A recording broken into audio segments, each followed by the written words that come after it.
Britain's natural beauty is often overlooked. So let's take a walk on the wild side, over our green and pleasant land.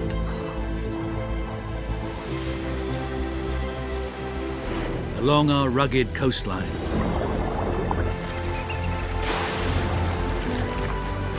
And around the 6,000 islands that make up the British Isles. Over one dramatic year, we'll follow the extraordinary wildlife on our doorstep. From the familiar to the surprising.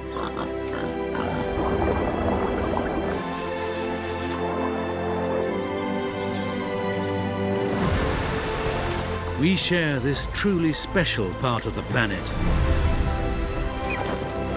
with millions of animals.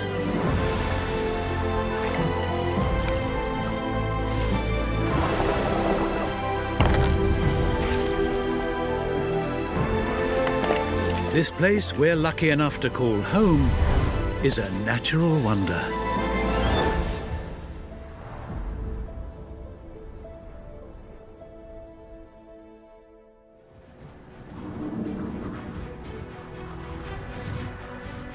Our mountains and rugged uplands form the most dramatic wilderness in Britain.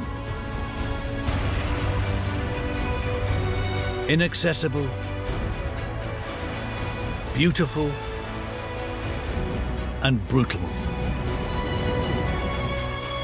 Only the hardiest animals are tough enough to call these high places home. They are players in an enduring drama that's been underway since the end of the Ice Age around 10,000 years ago, when our mountains were unveiled.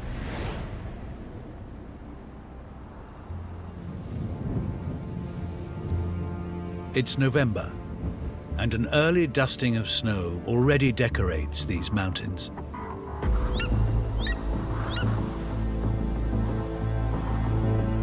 The air temperature is barely above freezing. But that doesn't stop Britain's most iconic mountain predator. A majestic hunter that cruises at more than 30 miles an hour and accelerates to 180 in a dive. The golden eagle is one of the fastest animals on the planet.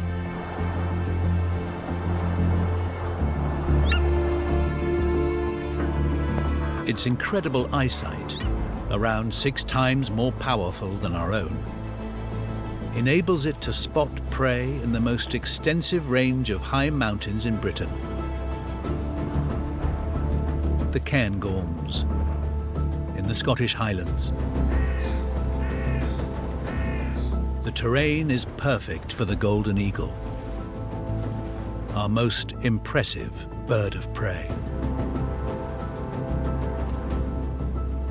Its powerful 7-centimeter talons and razor-sharp beak point to its hunting prowess.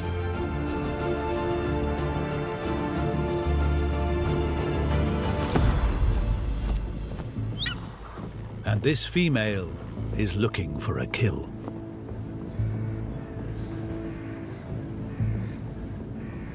She'll take rabbits, grouse, even young deer. But now she's targeting one of the few animals able to survive up here year-round. The mountain hare, an Ice Age survivor. In winter, temperatures here plummet below freezing. So short ears and a triple layer of fur keep this big male warm. Staying stock still, he manages to go unnoticed.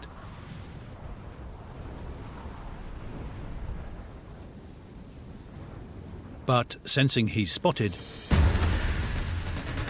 this one bolts.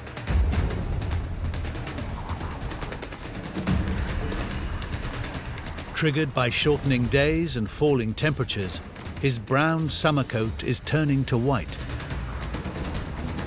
It matches the patchy snow, but any camouflage is lost when he runs.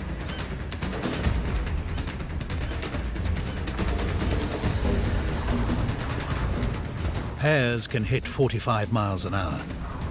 Their speed and agility makes them hard to catch.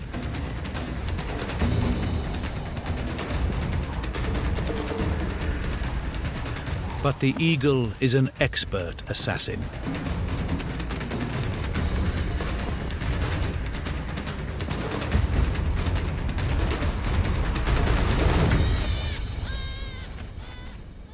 Her ratchet-like grip crushes her prey.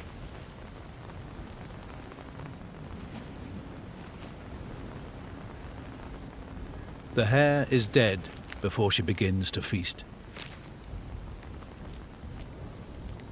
This meal will sustain her for several days. When more snow falls, the odds will turn in the hare's favor. But for now, the advantage is with their hunter.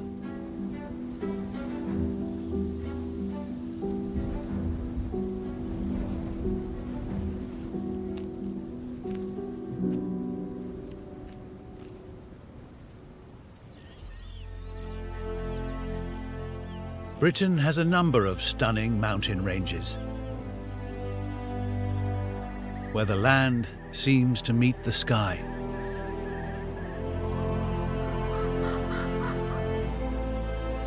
Created by the collision of continental plates and huge volcanic activity, we now have 7 major mountain ranges in northern England, Wales, and, largest of all, in Scotland.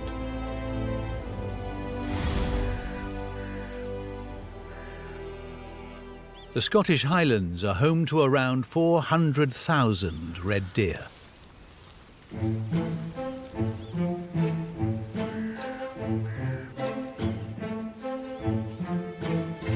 And soon, there will be even more, if this stag gets his way. It's mating season, and the hinds are coming into heat.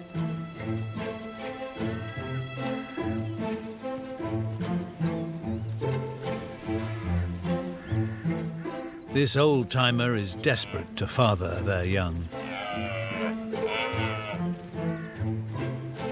Tasting the air, he tests for signs that they're ready.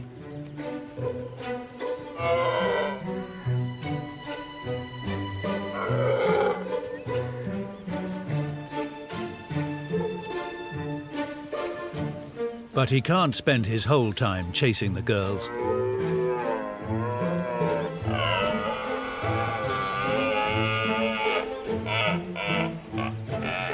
The monarch of this glen needs to keep an eye out for challengers to his throne.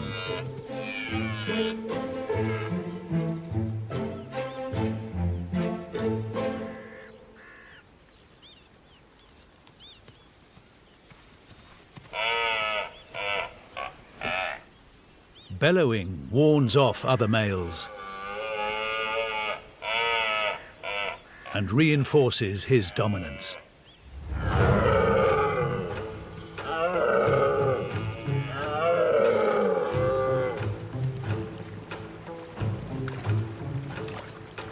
But when a rival refuses to run, that's when the impressive antlers come into play. Formed from the fastest growing tissue on Earth, they grow in a matter of weeks, gaining nearly 3 centimeters a day.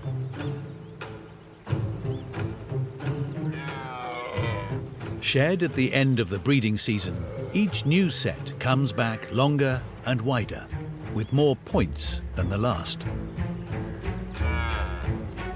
Competition is so fierce that stags must do everything they can to enhance their appearance.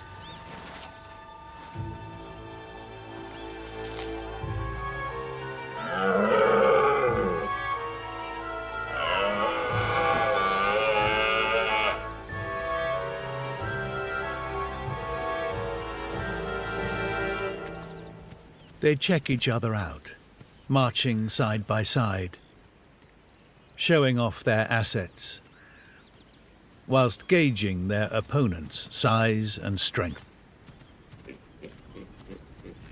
When two stags are evenly matched, things soon escalate.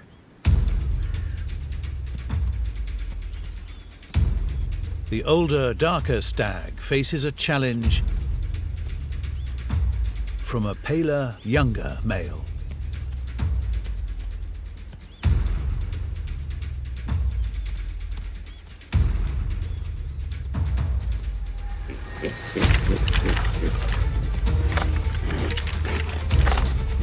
The fight is an intense and dangerous shoving match.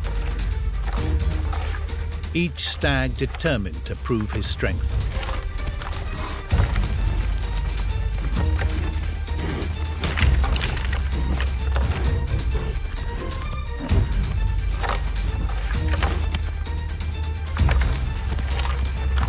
Sharp points come perilously close to eyes. One slip could be deadly.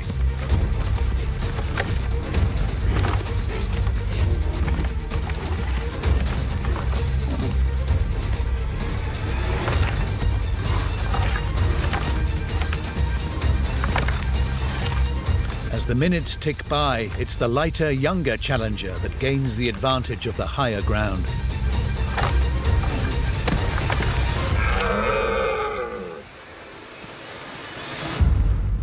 The older stag is forced to scarper.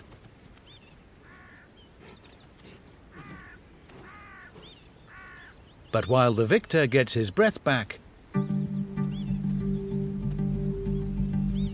others sneak in and try to mate.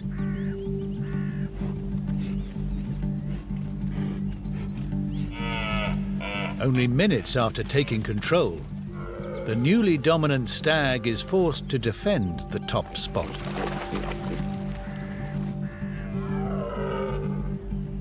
And while he does, his defeated rival sneaks back in.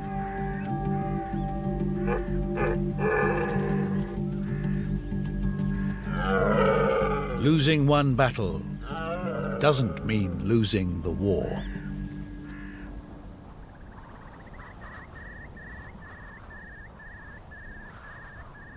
In Britain, a mountain is defined by having a summit more than 610 meters above sea level. There are 249 such peaks in the UK. As a rule of thumb, every 100 meters in altitude gained means a 1-degree drop in temperature. And come winter, it's been known to fall to -27.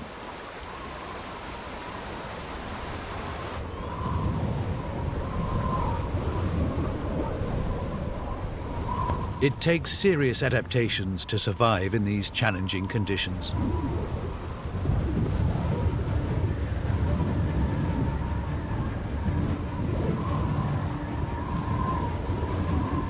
One bird with the necessary skills is a member of the grouse family. Only found on Scotland's highest peaks, the ptarmigan is a relic of the last ice age. A true survivor, without doubt, Britain's toughest bird. It's superbly adapted to cope with the bitter cold. With a double layer of tightly packed feathers trapping air for warmth.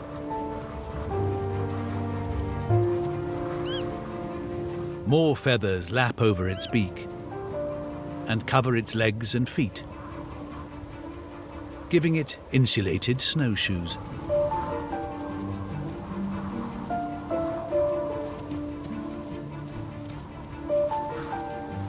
Masters of camouflage, ptarmigan melt into the snowy landscape, their usually dark plumage turning almost totally white in winter. They manage to find food beneath the snow by excavating with their feathered feet.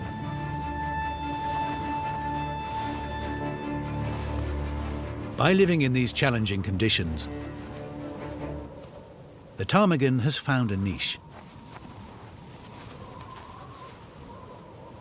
Toughing it out up here means they avoid competition with animals that can only survive lower down. And when even they've had enough of the elements, these hardy little birds simply hunker down in a snow hole.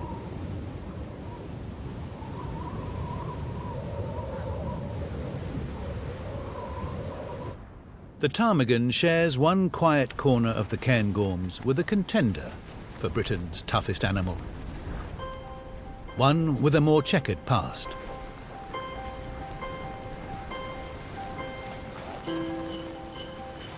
These hardy mammals also survived Britain's last ice age. But our last native reindeer were hunted out around 800 years ago. This herd makes up the total population of free-roaming reindeer in Britain, reintroduced from Sweden back in the 1950s.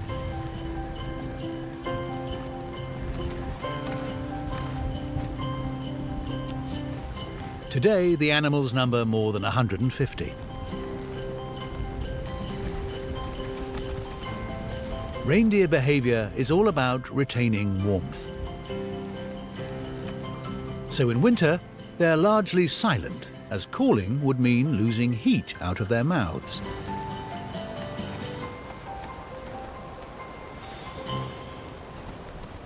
While their noses may not be red, they are special, heating up cold air before it enters their lungs. And their fur is more than 7 centimeters thick, with 800 strands per square centimeter, 6 times denser than on the average human head.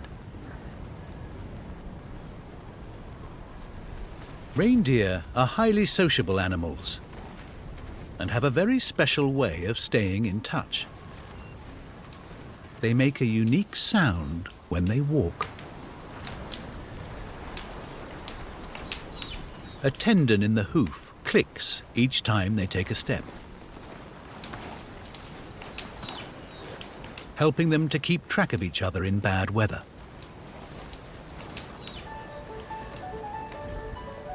And they have another unique trait. Reindeer are the only deer in the world whose females grow antlers. Like red deer, the males shed theirs after the breeding season, but the females keep them, so they can defend feeding spots they create in the snow for their young. It's a quirk that turns the hierarchy of the herd on its head.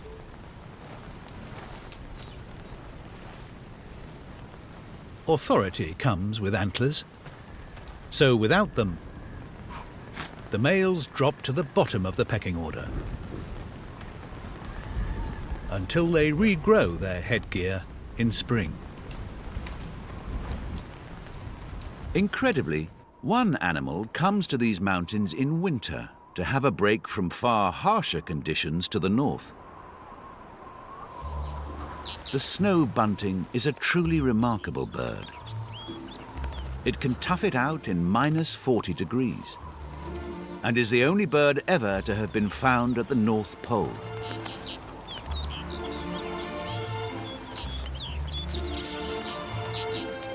During winter, large numbers arrive from Scandinavia. Sometimes called snowflakes, they travel in groups known as drifts.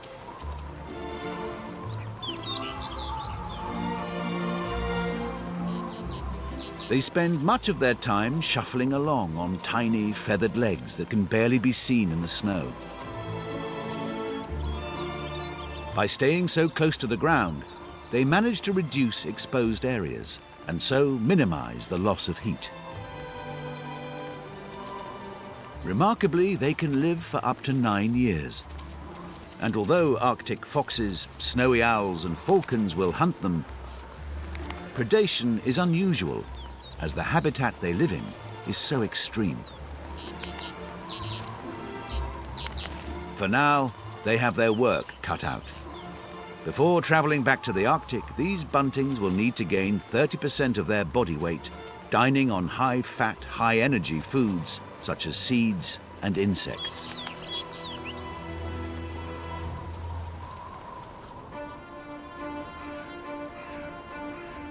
The cairngorms were formed from granite some 400 million years ago. But in parts of Scotland, the mountains are older still. The Isle of Mull is made up of a unique mix of rocks, some 2,000 million years old, that's found nowhere else in the world. The mountains here are home to a number of tribes of feral goats.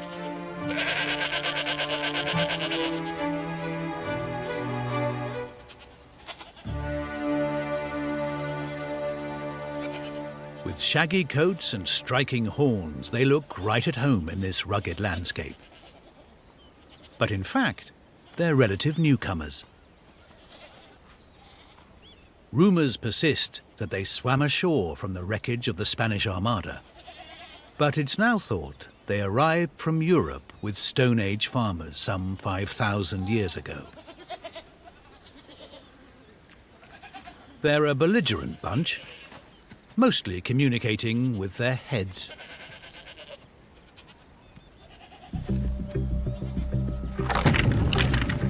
Especially during the breeding season in October, when males compete for dominance, and the no-nonsense females rebuff unwanted advances. Repeated head-banging, again and again, would cause brain damage in most animals. But these thick-skulled thugs have evolved to take the impact. And their brains even have shock absorbers.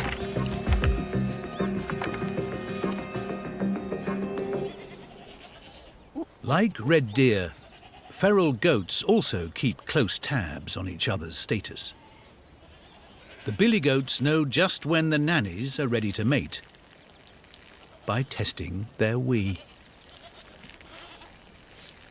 They check for telltale chemicals by taking a deep breath and curling their lips to draw the smell over a scent organ in the roof of their mouths.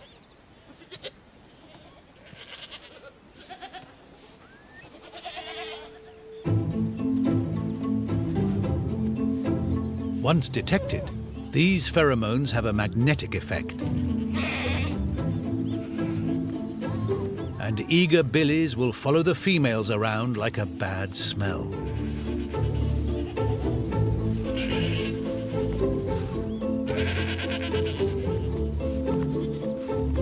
But the nannies have their own ideas. They're no pushover. If they're not in the mood, they'll quickly tell unwanted stalkers to butt out. They'll only accept the best billy on the hill.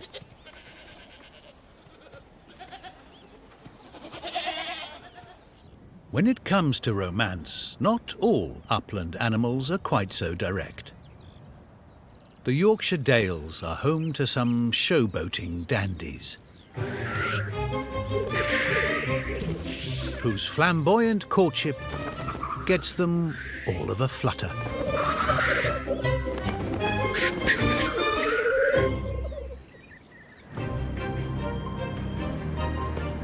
Together with our mountains, Britain's uplands make up almost a third of our wilderness.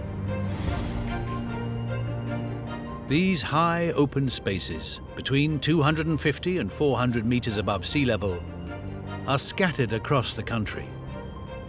They too have specialist wildlife of their own. They include the Yorkshire Dales.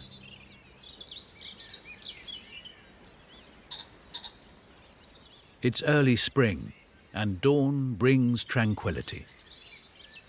A stillness that sees moorland creatures quietly going about their business.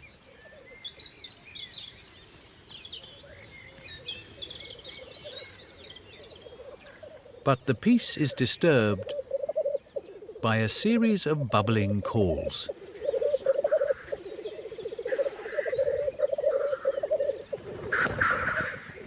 On a clear day, these magical sounds can be heard 2.5 miles away.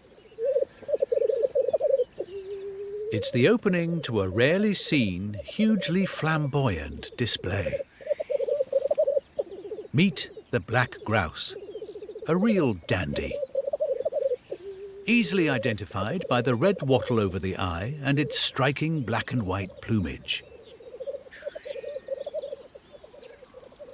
The males, or cocks, assemble in the same place each morning for energetic bouts of posturing,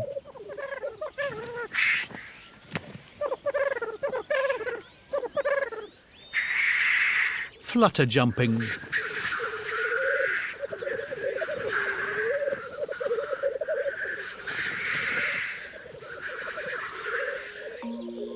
and feather fanning.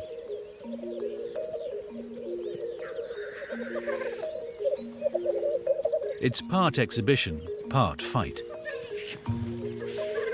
The birds compete to hold the centre ground of their designated arena. This is the lek, an Old Norse word for play. But these bouts are a serious business.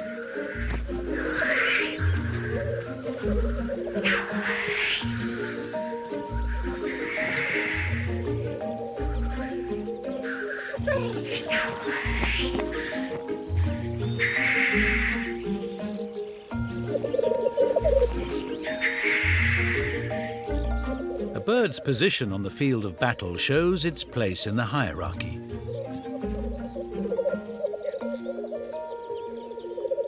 Weaker adults and juveniles are further away from the action, while the strongest, burliest birds take centre stage.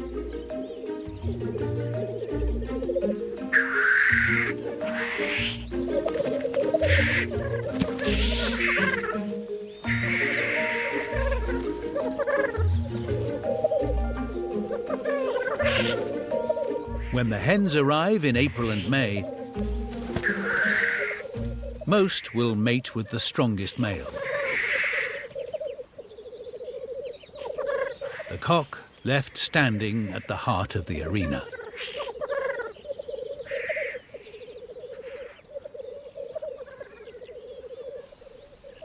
Black grouse have adapted to live in these largely treeless environments.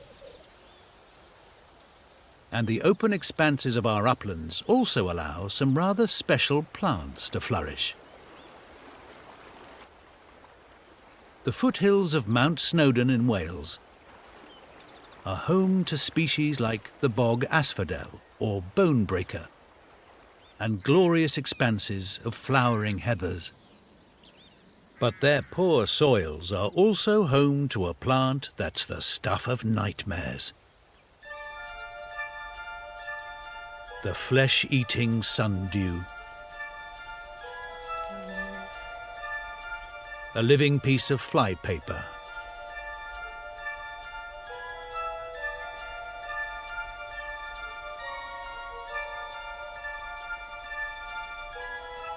The upper surface of each leaf is covered in highly adhesive red hairs, each holding a blob of goo.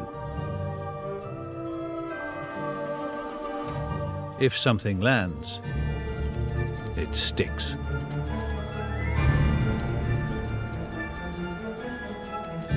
This green fly has no hope of getting away.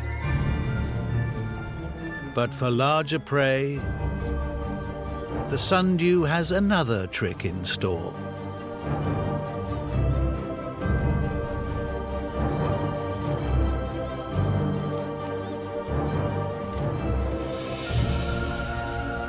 Sensing the fly's resistance, its hairs curl and trap their struggling victim. A process that can take up to 5 hours.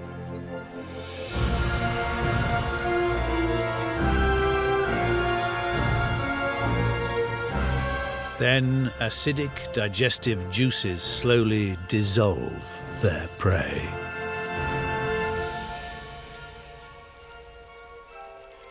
It's a drawn-out, hideous process, taking around 2 weeks to consume the fly.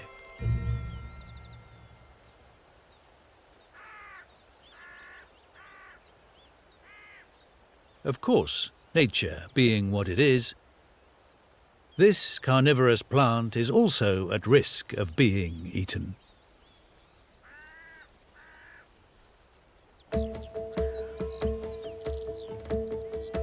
For centuries, Mount Snowdon has been home to Welsh mountain sheep. They're one of the oldest breeds in the world, with references to them going back to the Middle Ages.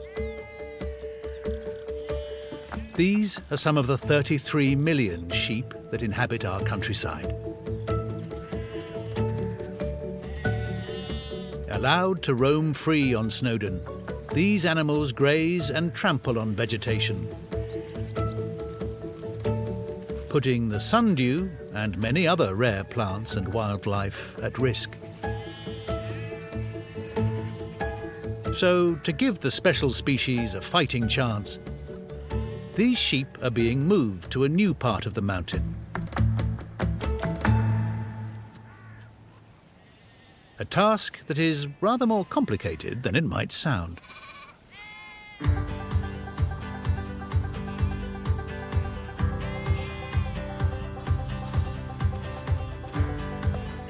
It's a job that falls to Welsh Border Collies Jill and Bess, along with their master, Shepherd Hefin Hughes.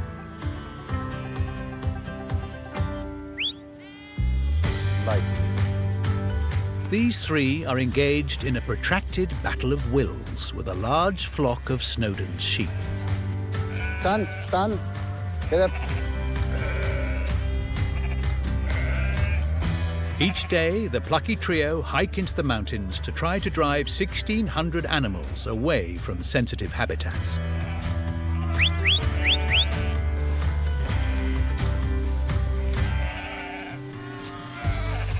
But annoyingly for the dogs and Hefin, each night the sheep make their way right back to where they started. For although we often think that sheep roam at random, these are creatures of habit. Left to their own devices, they'd stay in the same territory all of their lives. Each lamb learns from its mother where to find the best grazing and shelter, giving it a home territory known as a heft. This knowledge connects it to the land in a way that's hard to shift. So, before their mum's heft is imprinted on their minds, Hefin will keep pushing the younger animals onto new pastures that are less environmentally precious. It will take months, if not years. That'll do, Bess. Good girl. But eventually, the dogs should gain the upper hand, and the next generation of Snowdon's sheep will come to see a different part of the mountain as home. And then, Jill, Bess and Hefin can take a well-earned rest.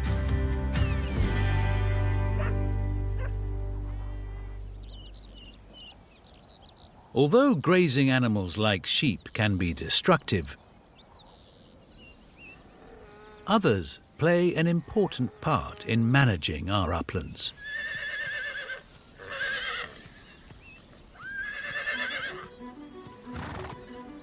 As these Dartmoor ponies munch their way across the moors, they help control aggressive plants that might otherwise take over.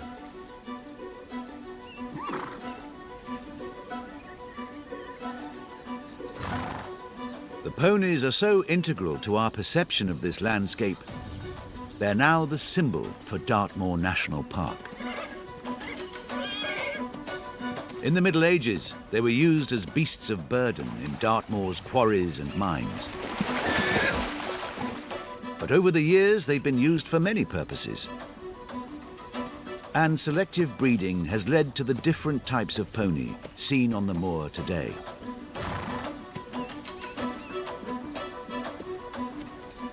Short and sturdy, with thick coats and strong legs, their forward-pointing teeth enable them to graze close to the ground.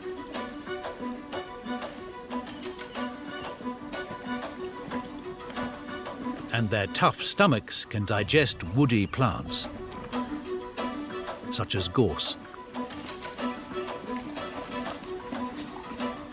They may not look it, but ponies are selective, and the pockets of vegetation they leave untouched benefit many small mammals and insects, such as the busy caterpillars of the rare marsh fritillary butterfly, which spin striking tent-like webs.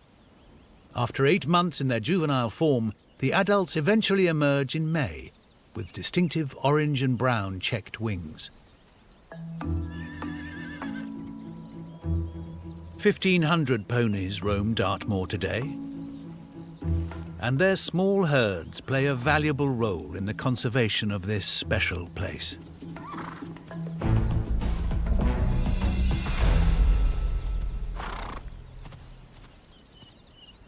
Grazing animals aren't the only agents of change in Britain's uplands.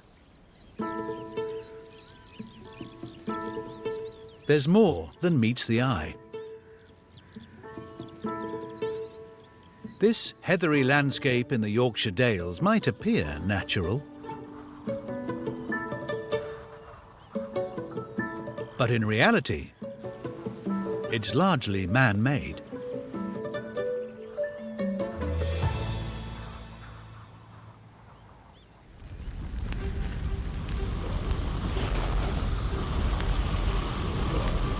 For 100 years or more, the land has been carefully managed to ensure it remains the way it does today.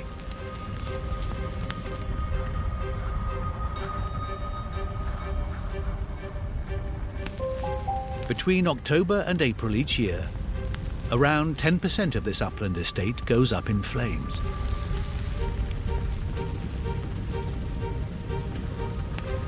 Gamekeepers torch small areas at a time to remove the vegetation. It might seem destructive, but the aim is to allow certain wildlife to flourish. These controlled fires create space for fresh shoots, while the keepers leave other areas for birds to nest and hide. This open country is engineered to cater for a uniquely British bird, one that's only found in this particular habitat.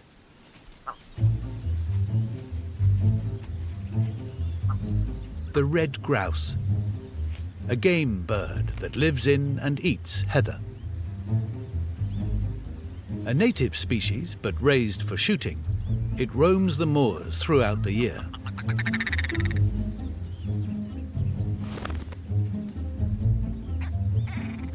Thanks to numerous landowners, there are around 400,000 red grouse in Britain today.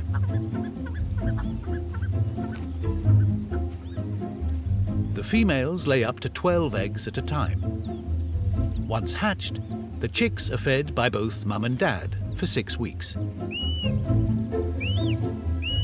And incredibly, these little fluff balls will be able to fly within a fortnight.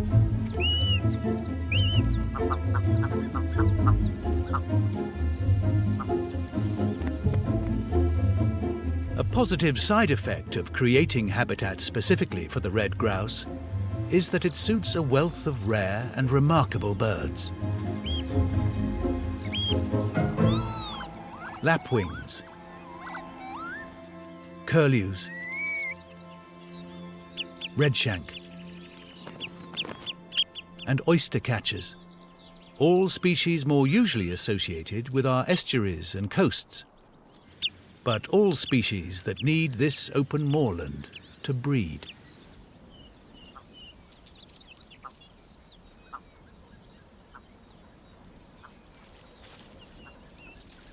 human intervention has shaped our high places far more than we may realize.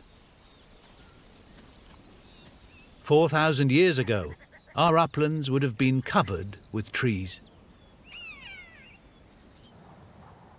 Over time, these have been felled for timber or to make space for farming.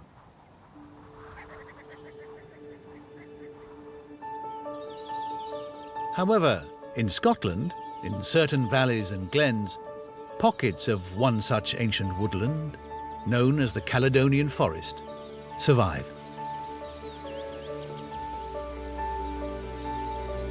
Just 1% of this once vast forest remains. But its hardy trees shelter a rich variety of plants and are home to rare animals, such as capercaillie, pine martens,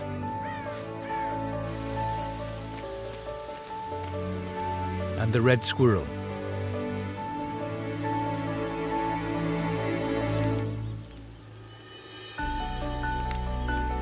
The habitat is so precious that huge efforts are being made to revive it, including the Herculean task of replanting the forest by hand.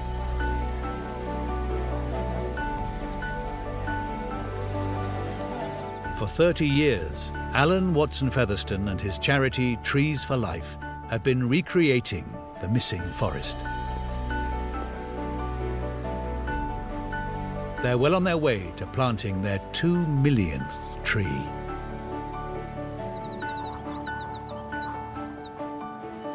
Humans are shaping the landscape once more. But this time, it's to return these hills to their natural state.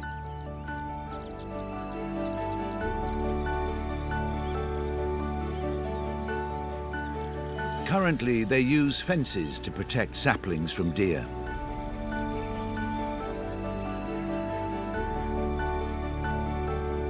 But Alan has a more ambitious, game-changing idea: to reintroduce the predators that once patrolled these lands.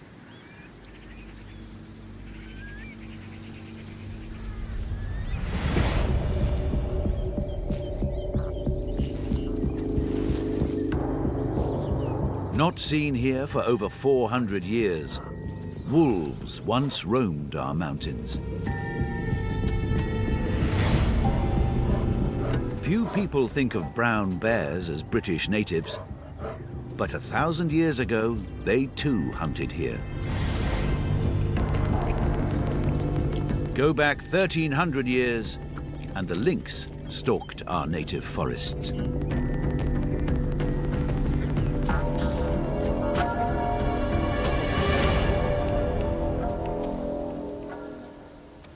If any of these hunters were to roam our mountains once again, they would not only help to control the rampant deer, but would help bring these overgrazed uplands back to the wild places they once were.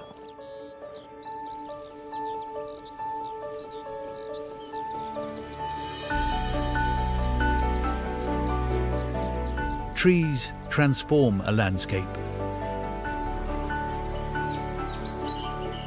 First come the insects.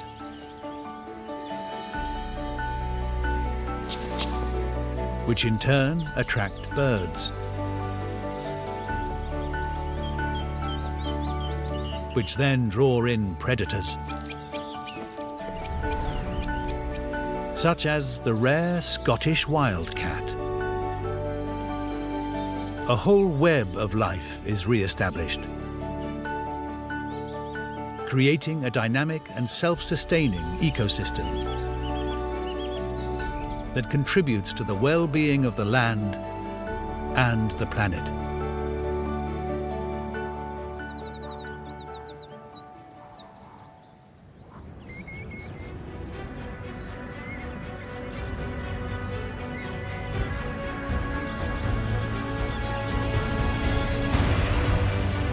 Our small island is lucky to have such a diversity of mountain and upland landscapes.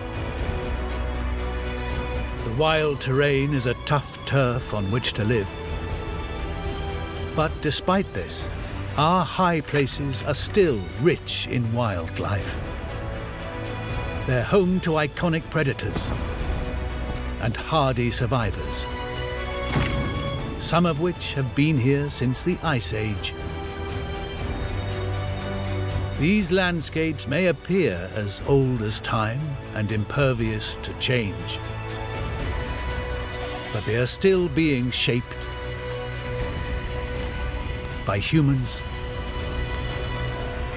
and animals.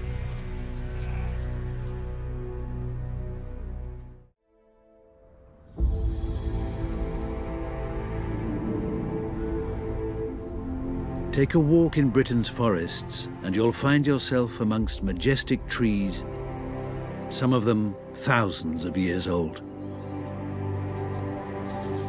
But you rarely get to see the amazing animals hidden here. These wild, tangled places keep their secrets close. Peer behind the curtain of leaves and a magical world is revealed. Home to a huge variety of elusive creatures. Be in the right place at the right time, and you never know what you might find. Wild boar. Hunted out of Britain 300 years ago, they're back, and they're kicking up a stink. They live on the border between England and Wales, in the Forest of Dean, one of Britain's oldest woodlands.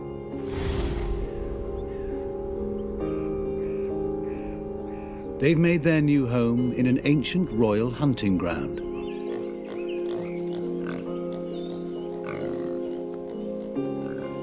These native pigs are huge, the size of 2 men. 20 years ago, their ancestors escaped from local farms. They're breeding like rabbits. They have no natural predators, which may not be a great thing for one of our most iconic flowers.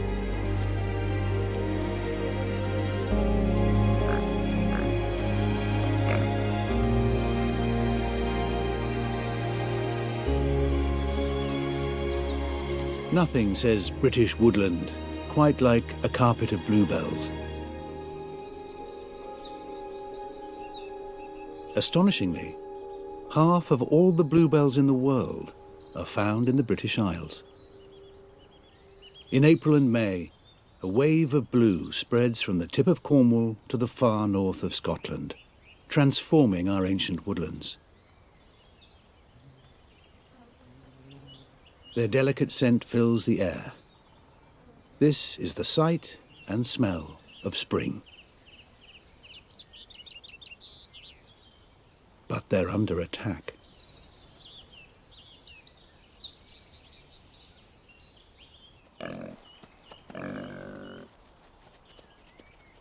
This stripy piglet, known as a humbug, is part of a wild boar baby boom. More than 1,000 boar now live in the Forest of Dean.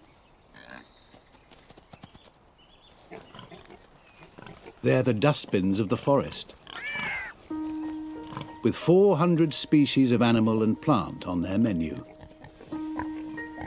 But right now, bluebell bulbs are flavour of the month.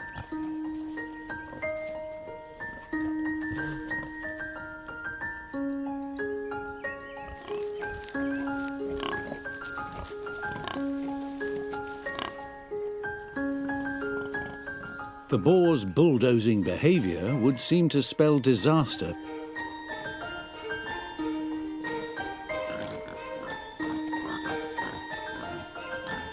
Fortunately, all this rooting actually increases the variety of species on the woodland floor by opening up opportunities for other plants to flourish. The boar may be big, but they're nervous of people, and only emerge as darkness falls.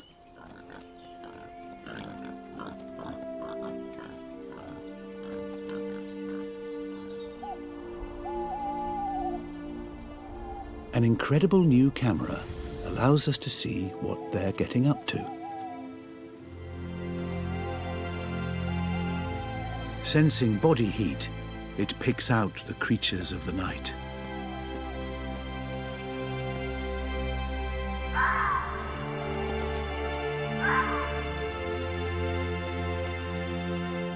The wild boar are out in force.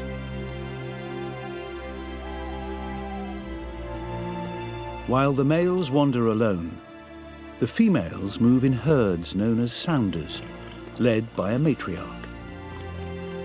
She takes them to a midnight feast.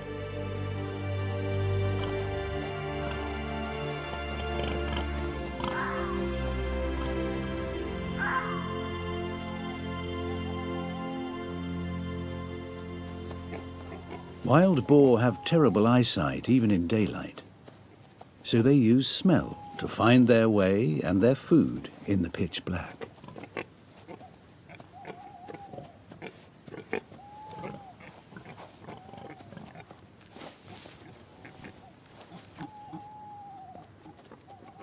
Remarkably, the thermal imaging camera also reveals a previously unseen relationship between wild boar and the other creatures of the forest.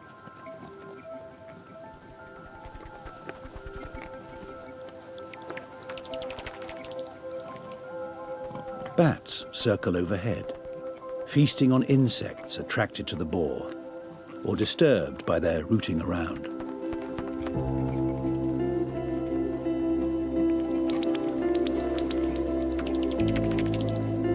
And a tawny owl takes advantage of a wild boar wallow to have a bath.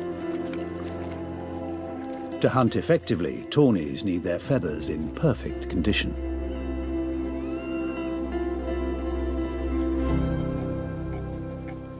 The Forest of Dean's boar are thriving, and it's quite possible that soon they'll be coming to a forest near you.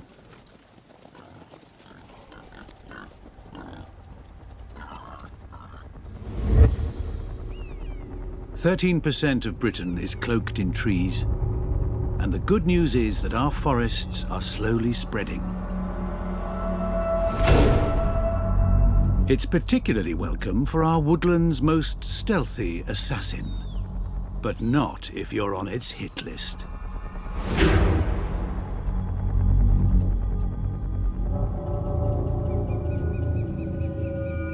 Hidden away in our forests is one of Britain's most impressive predators.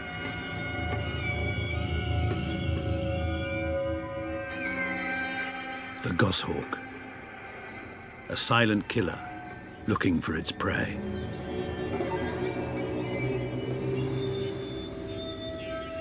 Few people have ever laid eyes on one. Just as well, they've been known to attack humans encroaching on their turf. She's the largest bird of prey living in our woodlands, nearly a metre across. But her broad wings and rudder-like tail make her superbly agile. She can slip through the trees at nearly 40 miles per hour.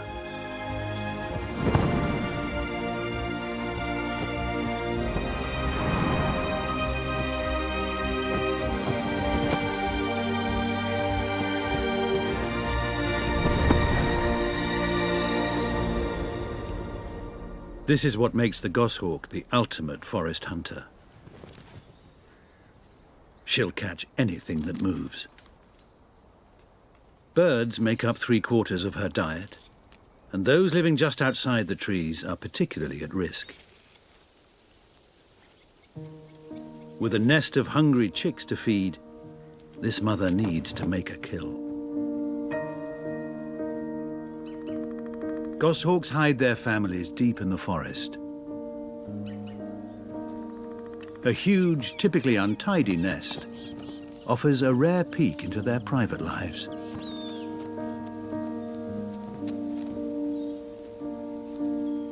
These 3 chicks hatched 5 weeks ago. Now they're on the verge of leaving home.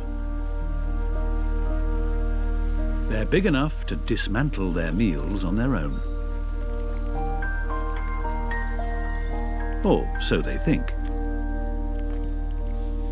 Within days, they'll have to catch their own food. Day by day, Mum is bringing back less for them. The two brothers are the first to spread their wings.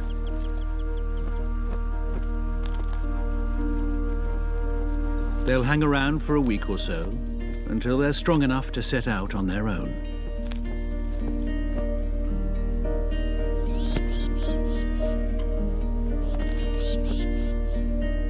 The younger sister is a bit behind.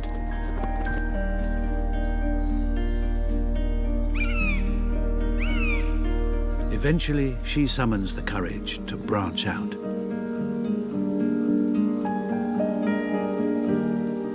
Soon, all three young goshawks will be terrorizing the creatures of the forest. Having lost weight looking after her brood, Mum could use a meal of her own. Using the trees for cover, she pinpoints her prey. A grey partridge on the forest edge.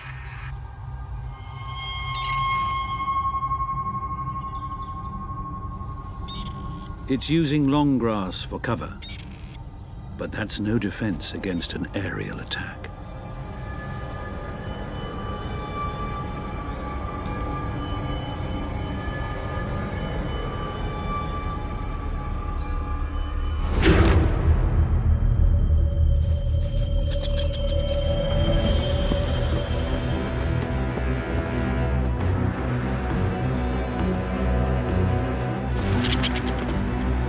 The partridge can hit 30 miles an hour, but the goshawk can do 40.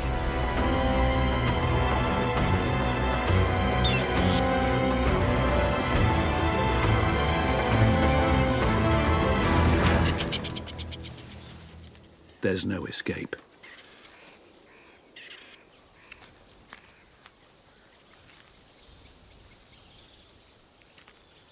In the 19th century, gamekeepers and egg collectors exterminated goshawks from across the country. But now, barely noticed, they're spreading through our forests. And around 1,000 adults now live deep amongst the trees.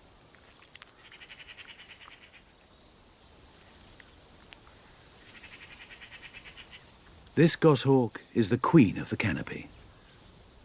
But her success depends on an extraordinary annual event, one that brings plenty of food to Britain's forests.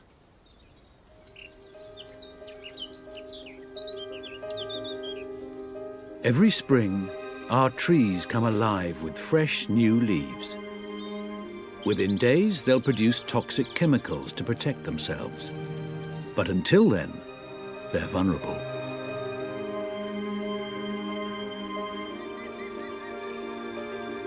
Hungry caterpillars feast while they can. A single oak tree will be attacked by thousands of tiny mouths.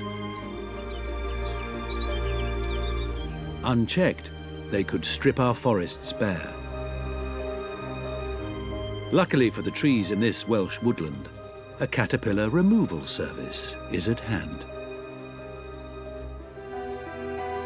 Every year, hundreds of thousands of birds flock to our forests from Europe and Africa to gorge themselves on this all-you-can-eat buffet of bugs. Tough little travellers like warblers, redstarts, and flycatchers, all barely bigger than your hand, have journeyed over 3,000 miles from the West African rainforest. They must squeeze their entire family life into just a few weeks. Finding a mate, building a home, and bringing up their babies. This pair of pied flycatchers hides their nest in the hollow of an old tree. Both work together to bring up their chicks. In a frantic 2 weeks, they must gather over 40 insects every hour, more than 600 every day. to feed their young. It's a tall order, but our long days help. And for this brief period in Britain's woodlands, there are plenty of caterpillars to go around.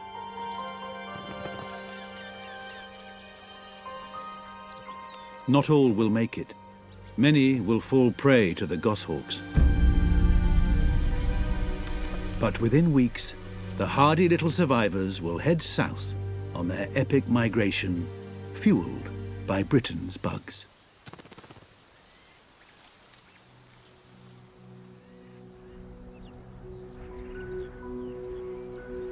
The caterpillars that make it soon transform into butterflies.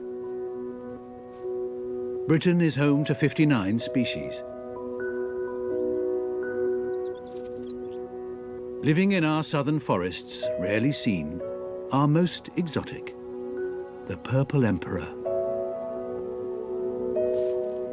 In the Knepp Castle estate in West Sussex, butterfly obsessives Matthew Oates and Neil Hume are trying to unravel its mysteries.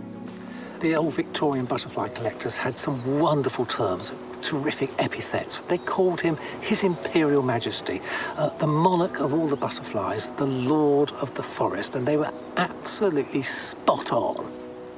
For me, it was always a quest to find this fantastic, iconic British animal. But untangling this butterfly's private life is an almost impossible task. The purple emperor is an enigma, and working out its ecology, i.e. what makes it tick, is the equivalent of trying to crack the enigma code. The first problem is simply finding these elusive insects.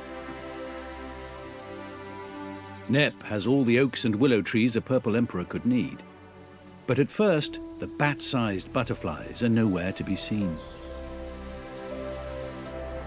I think purple emperors are hard to find and see. They specialise in being aloof, and they wind you up, and they do it on purpose. But the butterfly boys know they just have to wait.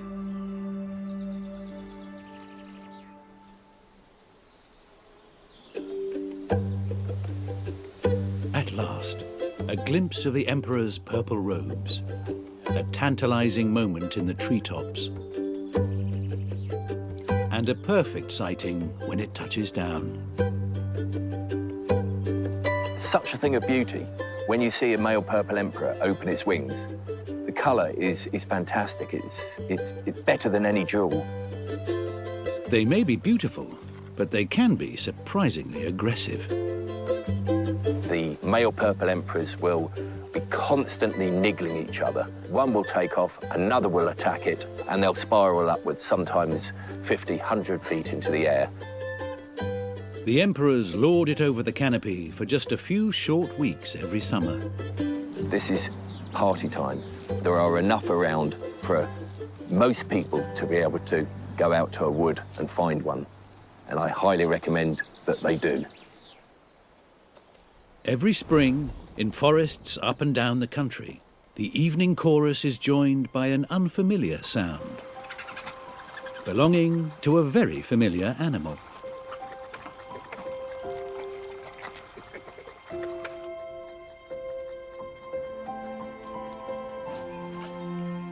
The badger.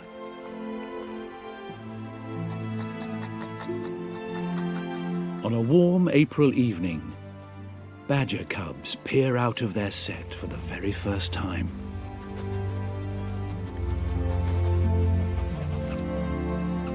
They're normally afraid of the light, but after 8 weeks underground, they're itching to explore. No bigger than teddy bears, they won't venture far from the set. Badgers eat just about anything they can find, from fruit and flower bulbs to frogs and the earthworms that make up 80% of their diet. They fill up their little bellies quickly, leaving plenty of time for fun.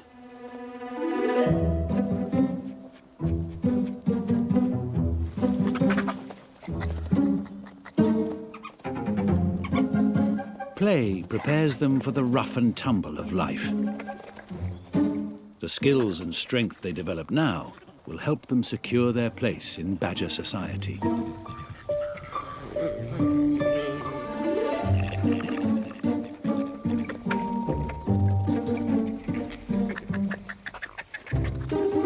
Thanks to our mild, damp climate and an extraordinary number of earthworms, Britain is the badger capital of the world.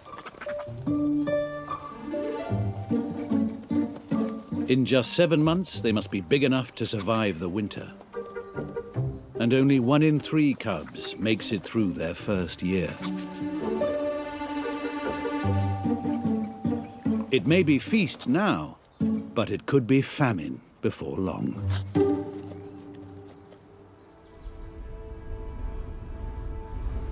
Midsummer in Britain, and the next generation of forest creatures is growing up fast. But food is in surprisingly short supply for our badger cubs. The cubs are now 6 months old and have recently weaned. And hot weather means the forest floor is rock hard. Their supply of earthworms is drying up.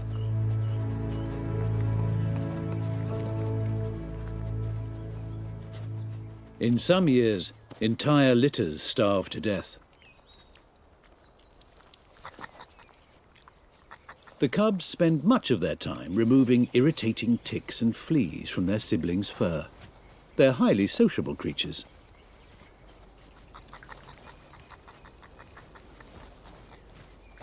Soon they have the confidence to leave the safety of the trees and head further afield to forage.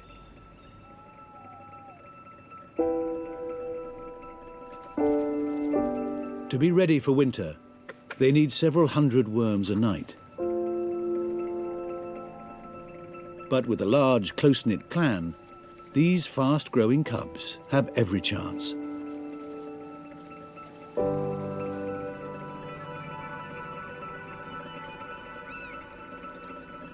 Badgers have been in Britain as long as we've had trees, since the end of the last ice age, around 10,000 years ago. But in the last 140 years, a newcomer has invaded their forest realm. Grey squirrels were imported from America to prettify gardens and estates, but have rapidly conquered our countryside. Over 2 million live here today. And they've driven our native red squirrels out of most of Britain's forests. But some hang on in Scotland. In an ancient, fragmented woodland known as the Caledonian Forest. It was once a vast wilderness that covered most of Britain, but now, in these cold, wet mountains, only the toughest survive.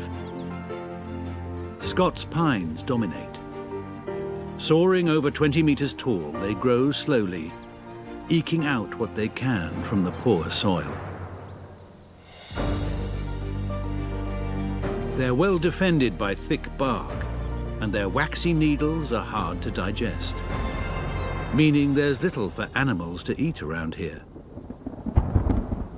But the red squirrels have found a clever way of holding on in this unforgiving land. They're the free runners of the forest canopy.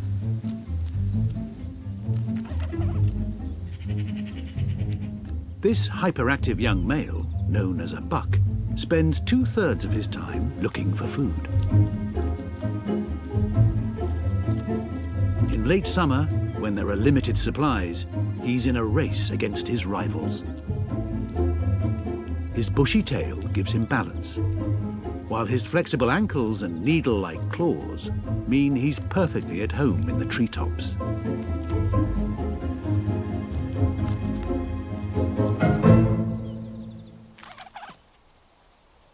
His favourite food, the cones of the Scots pine, are yet to ripen. Fortunately, this clever little rodent has a backup plan. A crevice in this pine's thick bark still contains a few nuts hidden last autumn. The buck has several larders dotted around the forest. The trick is remembering where they all are. He uses landmarks to find the rough location of his stash. Then sniffs it out.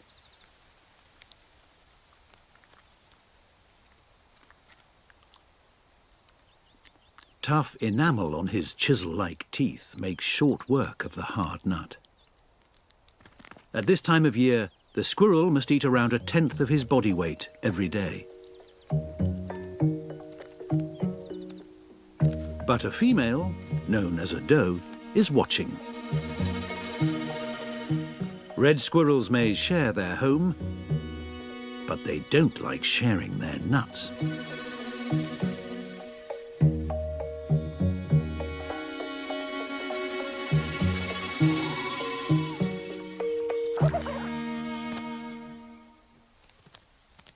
It's a face-off. They're the same size and evenly matched. But the doe is hungry. She needs to chase the buck away so she can steal his stash.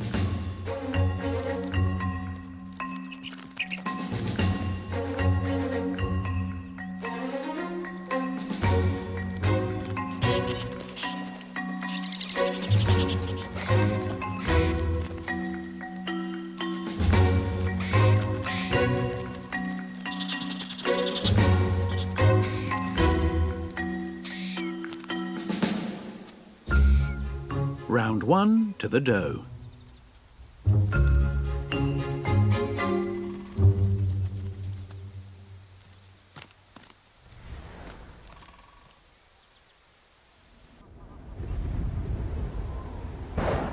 In this cold, wet place, building a warm, dry home would seem impossible.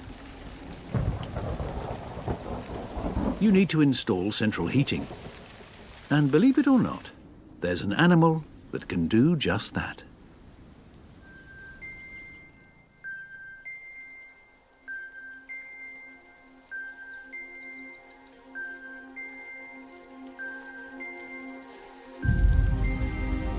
The Scottish wood ant, the size of a grain of rice, one of the largest of the 60 or so ants found in Britain, and perhaps the most ingenious of the lot. To incubate its eggs, it must heat its nest to 30 degrees.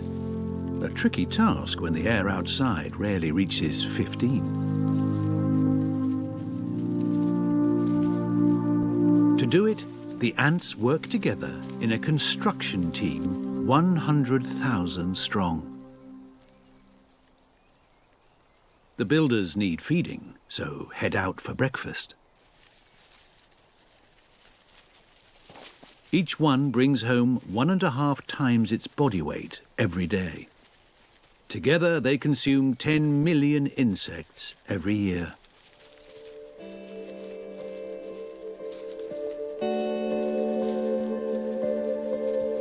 Once fed, the all-female workforce sets about gathering building materials.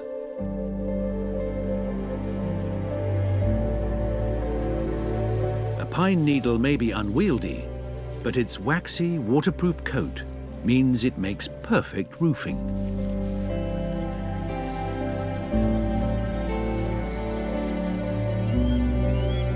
After decades of construction, the nest is over 1 meter high, tall enough to catch the warming rays of the low northern sun.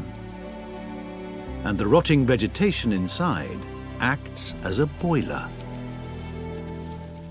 If this central heating needs topping up, the workers sunbathe, then head inside to warm the nest chambers with their bodies. And if it gets too hot, they open up the vents. All in all, it's a fully waterproof, perfectly heated, high-rise home.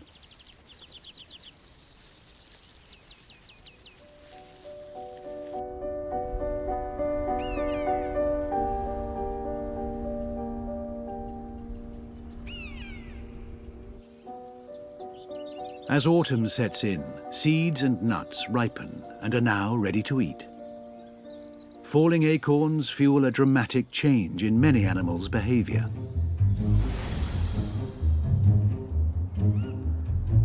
Back in the forest of Dune, our young wild boar, the humbugs, are now fully grown.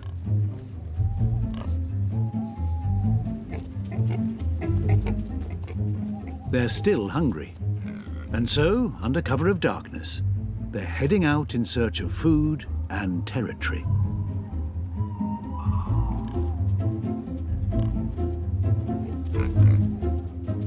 Wild boar are spreading across the land. It's thought 4,000 now live in 30 woodlands across Britain. That number continues to grow, and at this time of year, they're active night and day.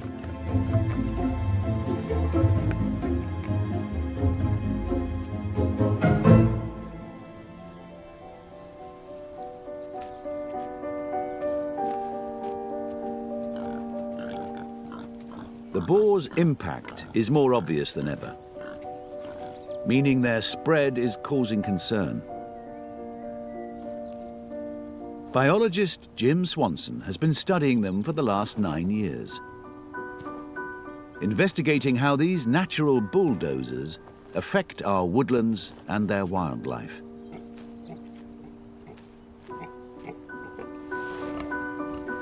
He's found that autumn is a key period, when the boar bulk up for the breeding season.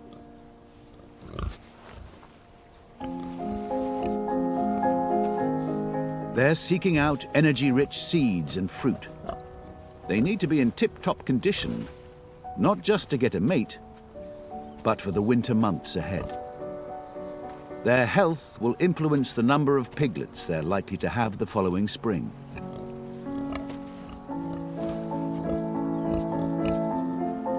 As they forage, the boar leave their telltale sign all over the forest, including distinctive footprints as they totter around on their front toes.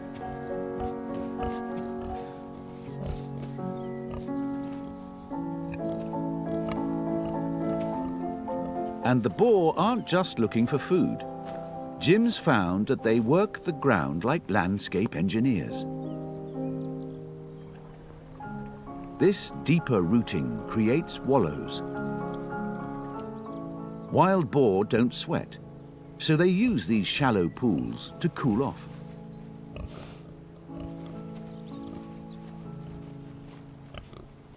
Not surprisingly, all of this activity makes wild boar pretty unpopular with landowners and farmers. But Jim has found that in the forest itself, the boar are a force for good. By turning the soil and removing species such as bracken, they actually increase the diversity of plants and animals. And for many people, seeing the wild boar back in our forests makes them a more special place. Whether we like it or not, their nocturnal ramblings seem set to continue. These hungry hogs are here to stay.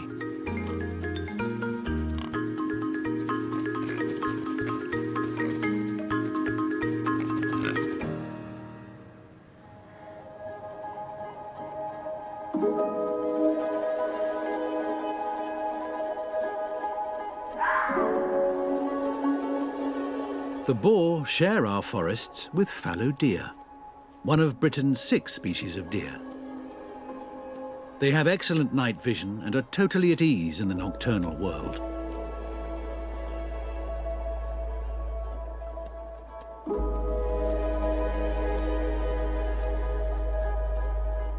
Like the boar, our deer have no natural predators, and their numbers are rising. There are now more deer in Britain than at any time in the last 1,000 years, with 1.5 million roaming our woodlands and countryside. Autumn is their most active time of year.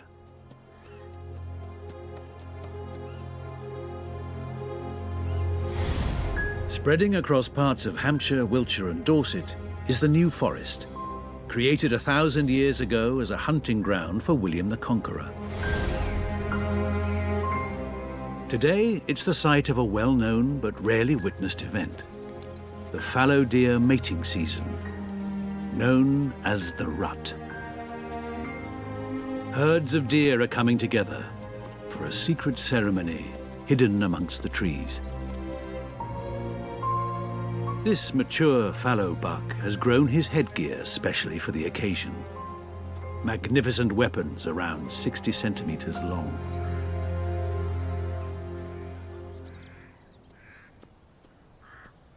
He's found his stage, but there's something missing. A pungent perfume to bring in the crowds. Now he's ready to put on his performance.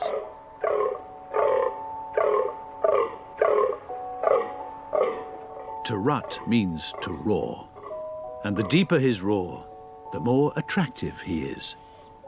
So at this time of year, his voice box drops. The audience isn't impressed, so the frustrated romantic changes tack.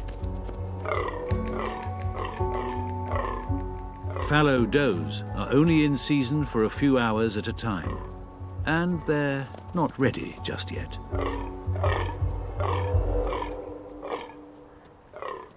A younger, paler buck appears in the wings.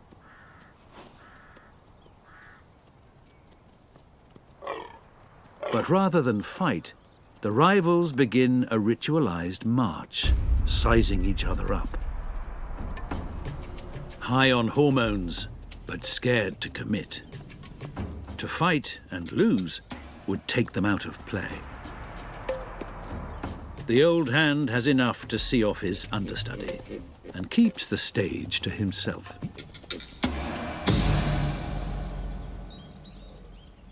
Within days, the fallow females are finally ready.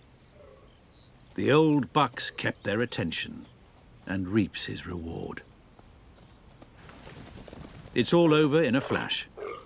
But lucky for him, he's attracted plenty of does, and he'll mate many more times in the coming days. But you'd be very lucky to witness it. With a population of over 100,000, fallow deer are a familiar part of our woodland wildlife. But at the other end of the country lives one of Britain's rarest mammals.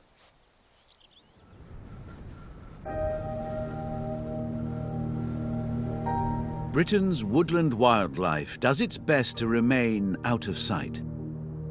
And this creature's so elusive, it's gained almost mythical status. But in a quiet corner of Scotland's Caledonian forest, there are rumours that these forest spirits can be lured out from the trees. When Angela and John Mercer came to buy an old hunting lodge near Fort William, they were in for a surprise. First day when we came to look at the place, we saw pine marten, and it was like, what's that? We couldn't believe there was actually pine marten. We'd only ever had distant views of them. It clinched the sale for Angela and John. 10 years on, they lay bait every day, which attracts all manner of animals.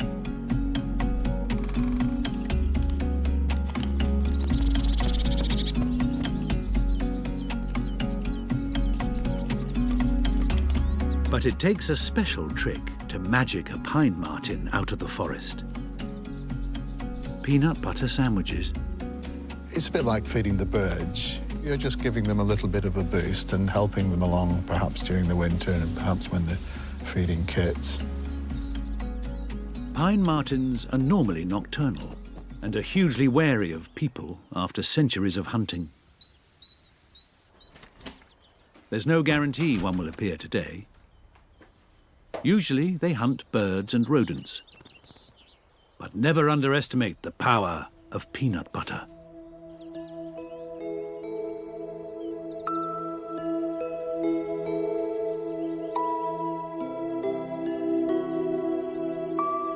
Yeah, that's our back again.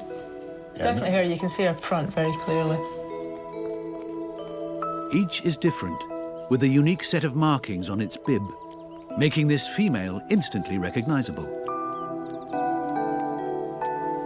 We have known her since she was quite tiny. So it's actually nice to see, to actually see a pine marten for its entire life. Few people are lucky enough to see a single pine marten, let alone get to know the entire family tree. You see how close. But years of close encounters have provided a unique perspective on pine marten society. These ones live in a matriarchal clan. The mother holds the territory and allows her mate and sons to share her picnic. But the girls are sent packing, even her daughters. Certainly, if anything happens to our female, another female will very, very quickly move in and take her place. At this B&B, breakfast isn't always enough. Naturally, visitors expect a bed as well. We have had occasions where people have left a window open overnight and they've ended up with a little furry visitor at the end of the bed. But the rewards make the occasional break-in worthwhile. You never lose the thrill of seeing them. They're such entertaining animals, and it's hard to imagine the lodge without pine martens, and I don't think we'd want to. It's easier to imagine it without people. I think if ever it was left empty, they'd move in. Like many of our forest animals, pine marten numbers are increasing. There are now around 3,000 in Scotland, and they're slowly spreading through England and Wales. It won't be long before these cat-sized creatures turn up on a few more of our doorsteps. As winter arrives, life in our forests slows down.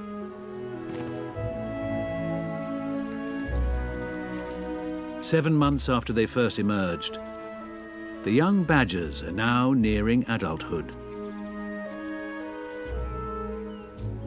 The entire litter has survived, and their bonds are stronger than ever.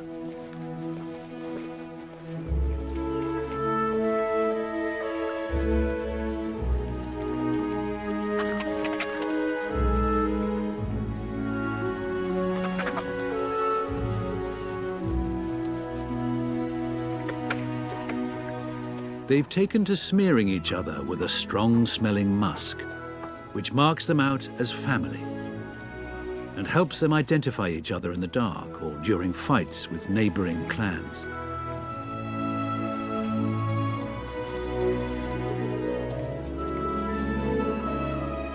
They're building up a layer of fat to keep them warm through winter. But a little extra insulation won't go amiss.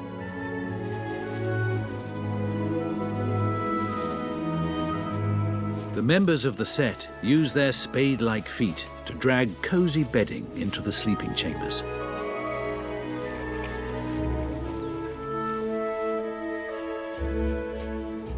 Badgers have an extraordinary way of surviving winter. They don't enter full hibernation, but save energy by dropping their body temperature by 9 degrees and dozing off for days at a time. In the coming weeks, this close-knit family will spend more and more time huddled together underground, hidden away from the worst of the British winter.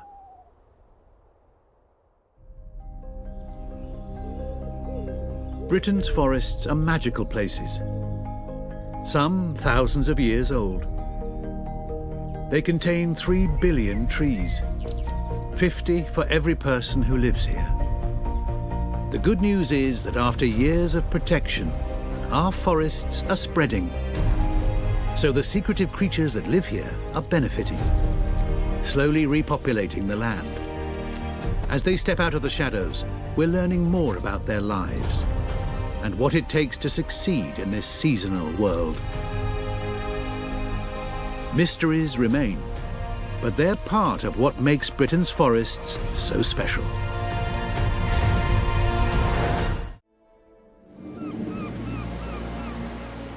Britain's coasts, 11,000 miles of rugged wilderness, formed by battering seas and relentless winds.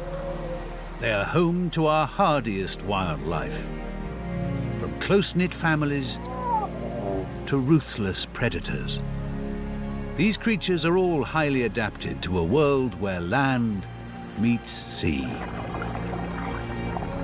Our coasts are wild, unforgiving places. The risks here are great, but the rewards can be worth it.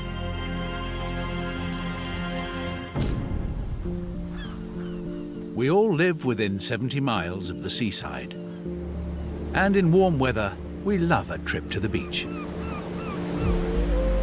But in winter, our coasts attract a beach lover of a different sort.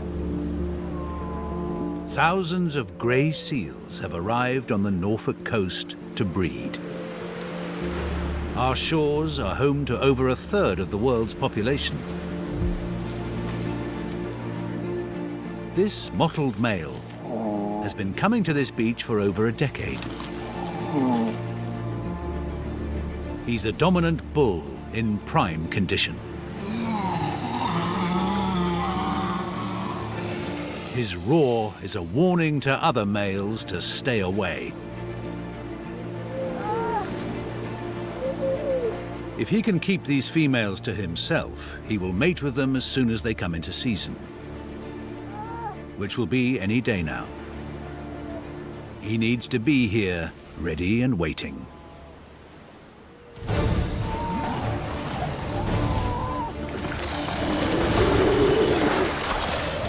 But scuffles are breaking out all around him.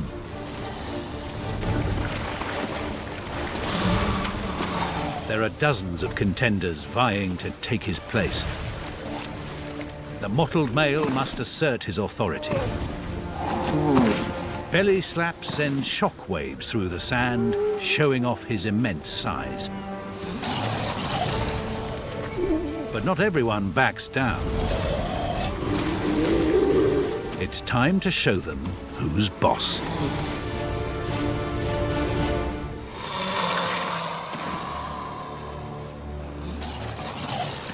His large snout and massive neck are an indication of his strength. But the challengers keep on coming. And for some, belly slaps are not a deterrent. This one is ready to fight. And he goes straight for the jugular.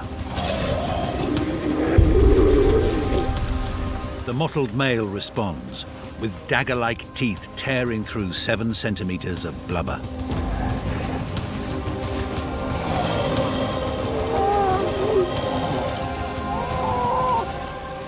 The challenger soon backs down.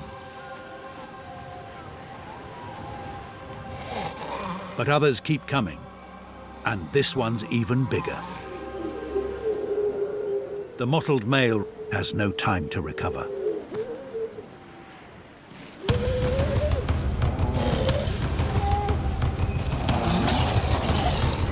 He uses his quarter-ton body to pin his opponent to the ground, mustering all of his strength.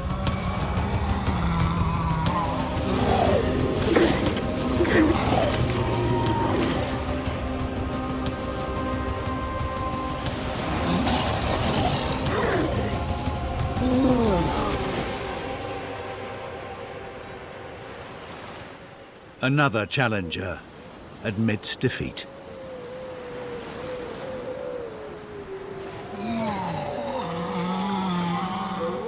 Time for the victor to reap his rewards.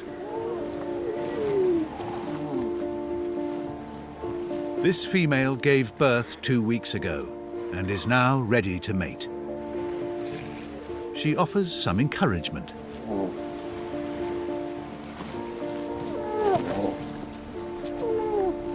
Females only have 1 pup a year, so the bull takes his chance, despite the lack of privacy.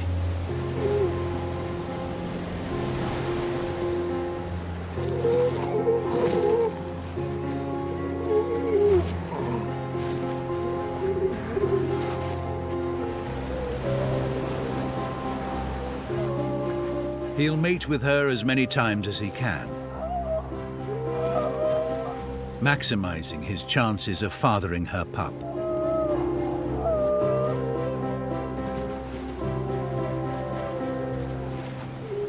He may mate with several females in a single day,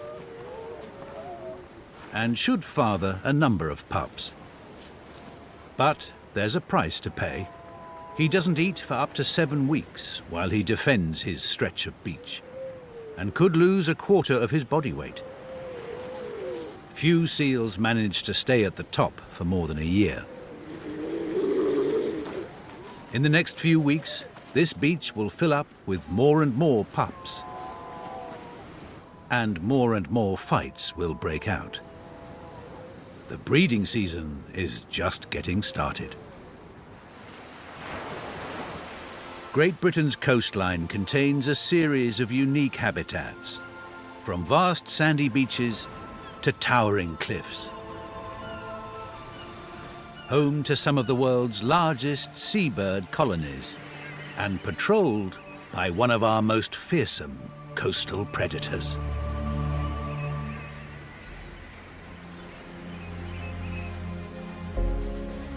Remarkably, well over a third of Britain's coasts are cliffs. These soaring rocks can be treacherous places. But for some seafarers, they offer sanctuary. They're home to some of the largest seabird colonies in the world. Every spring, the cliffs on Anglesey in northwest Wales attract 10,000 guillemots.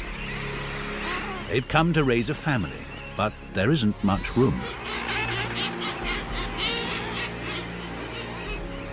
It may seem precarious, but nesting on these narrow ledges means they're totally safe from land predators.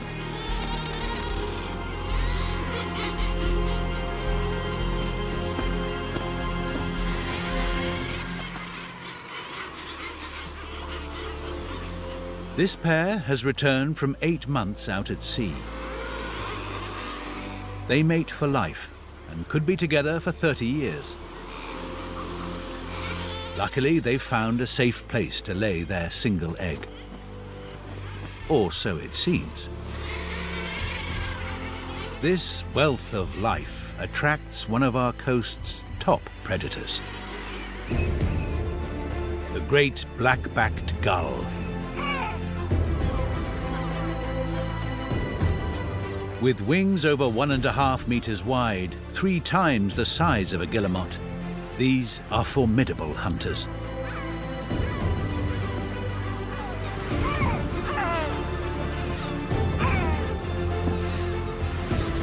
Largest of all the gulls, they rule the skies.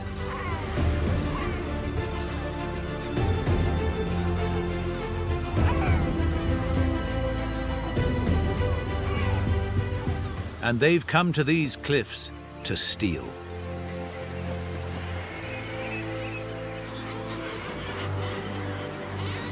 With a family on the way, the guillemot pair need to be on their game.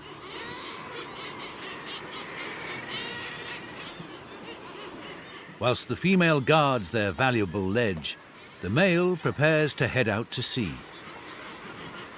But pirates are circling, waiting for the opportunity to steal a catch. Guillemots are safe when they're on the water. It's getting there that's the problem. The gulls target birds returning with fish, forcing them to take evasive action. As a last resort, guillemots give up their precious food.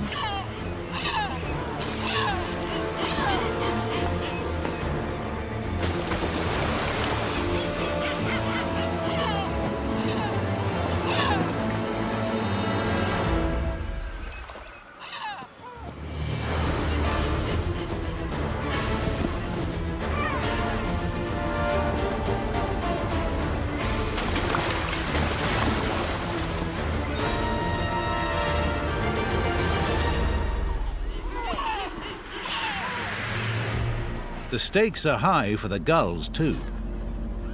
They have their own families to feed.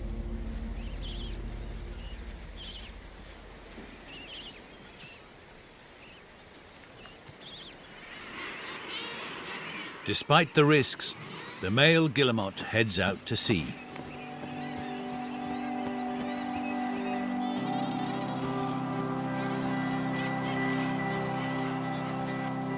He makes it through, but the gulls will be waiting for him when he returns.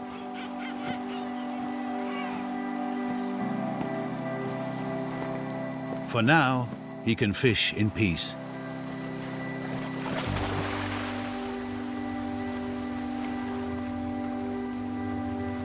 His short, powerful wings are perfect for swimming, and he can dive 150 meters beneath the surface.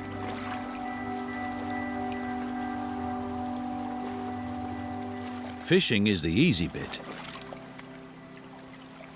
Now he's got to get back to the cliff.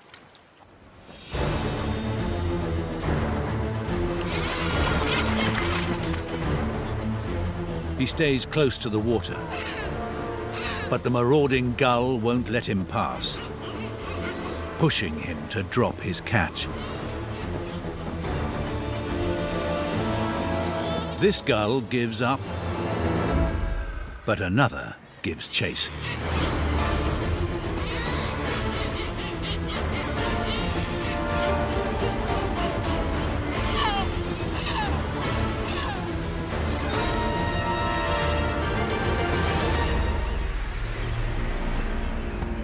He's made it. And the female has laid her egg. Soon enough, there will be another mouth to feed, requiring even more fishing trips.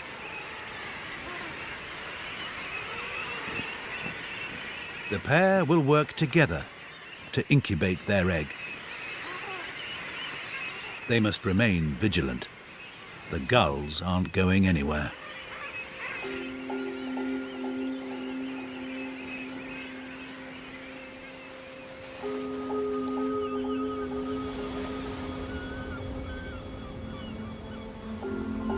In windy, low-lying parts of our coasts, cliffs are replaced by an otherworldly landscape.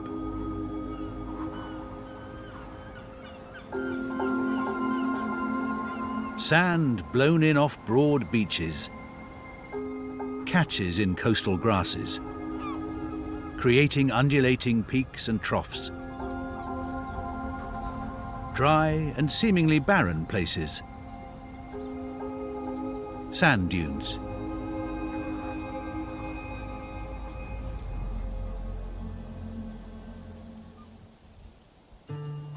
But here on the Sefton coast, just north of Liverpool, the dunes are home to a little dinosaur.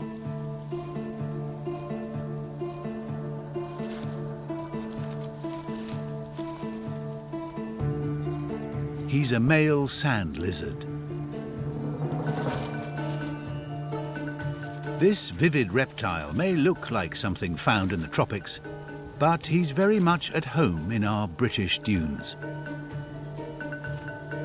He's on the hunt for food.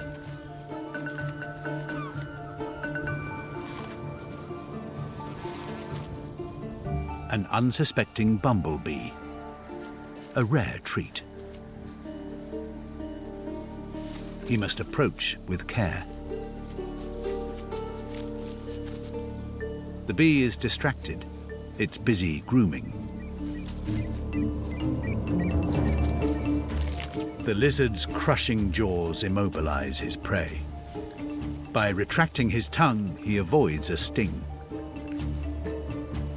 The risk is worth it for a good-sized meal.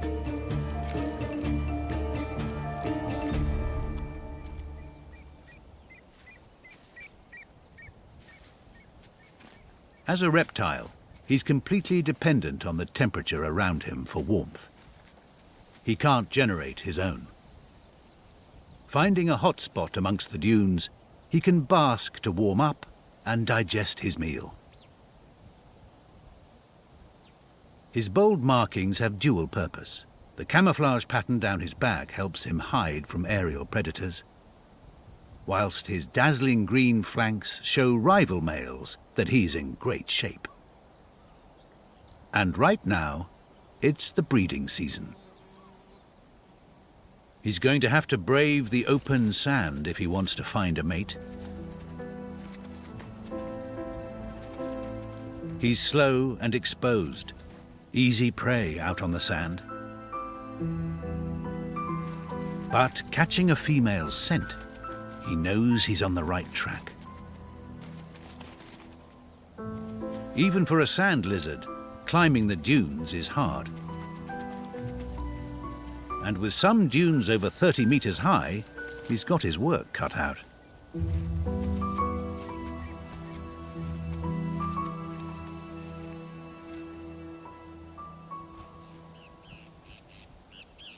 He spotted something in the grass. A female basking in the sun. This could be his chance. But something wakes her. A kestrel, the ultimate lizard predator. Seeing it, the female beats a hasty retreat.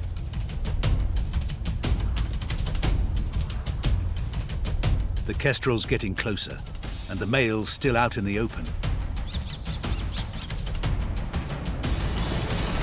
Even the fastest lizard in Britain would be no match for this aerial master. His only chance is to get back under cover.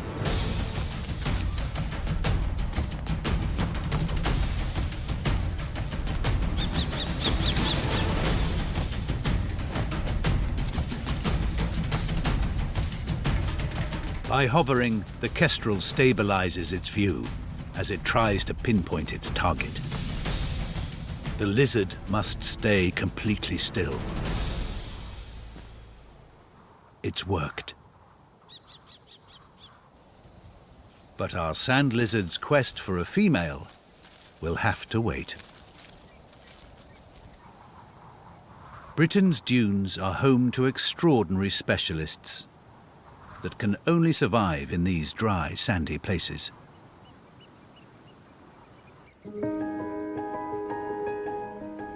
On the Dorset coast, a tiger beetle.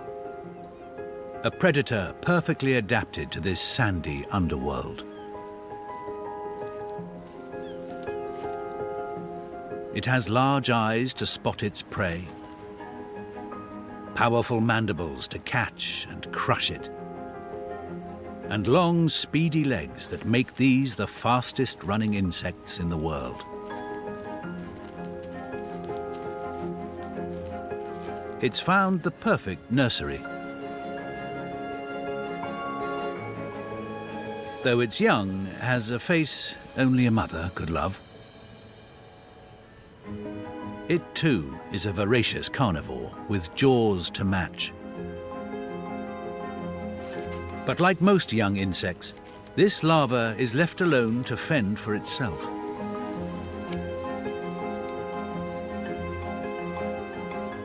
And unlike its mother, it can't go anywhere. It must remain in its burrow to protect its soft, maggot-like body.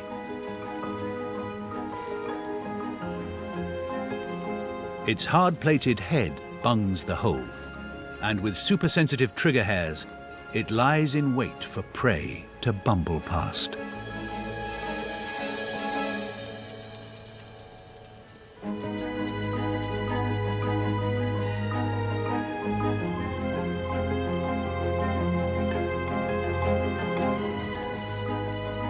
This larva hasn't quite got the hang of it. Maybe not the formidable predator just yet. For a master of ambush, patience is a necessary virtue.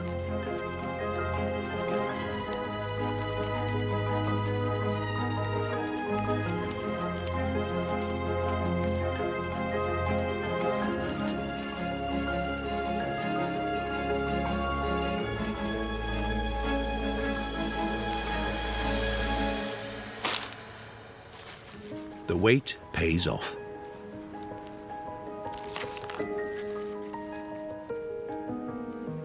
A welcome meal dragged below. Our dunes are full of deadly predators, adapted to a hot, harsh world. The tiger beetle, buried safe in the sand, sits in wait for its next victim. Another dune specialist, heading for the lethal jaws. This creature may look like an ant, but she's actually a wingless wasp, known as Methocha.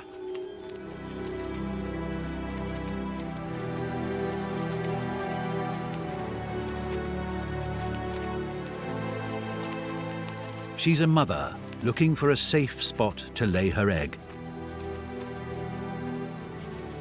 And it looks like she's found the perfect place.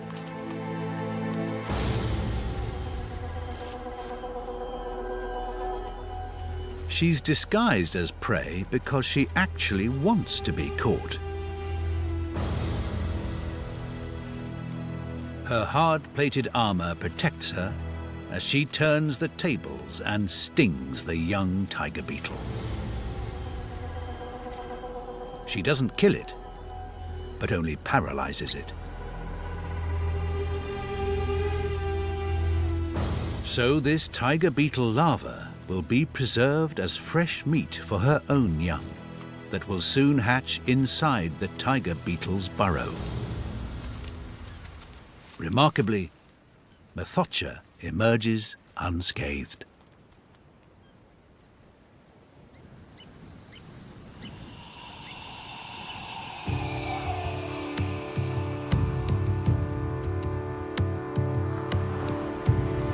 Our towering coastal cliffs can be hundreds of meters high.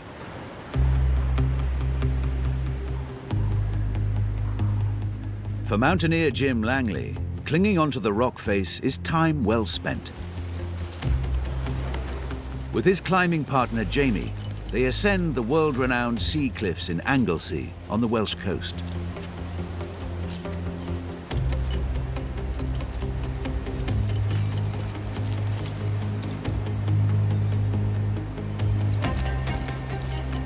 Only his climbing gear prevents a 100-meter drop to the water below. But unlike Jim, the animals that call the cliffs home have nothing to stop them falling. They have to cling on to survive.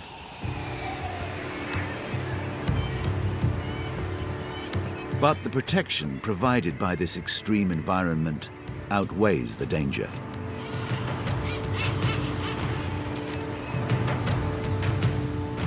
For thrill seekers, they offer a world of opportunity. But for our seabirds, it's the safest place to raise a family.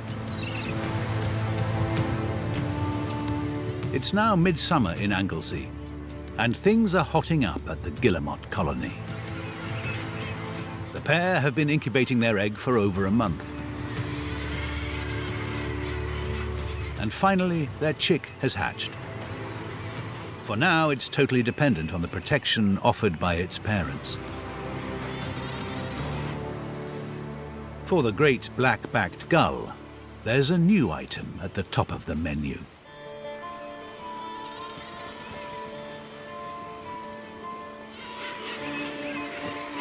In fact, there are now thousands of newly hatched chicks all over the colony, which should make easy prey.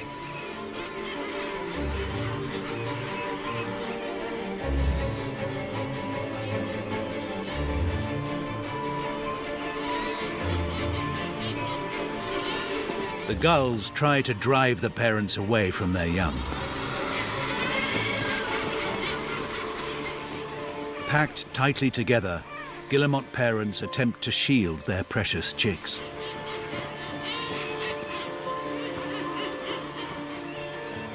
But the gulls are determined.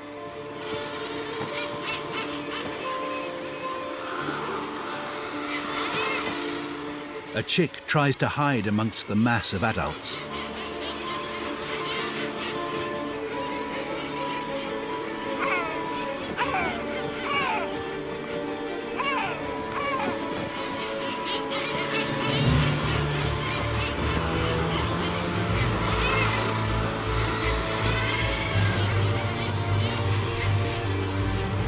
but there's nothing the parents can do.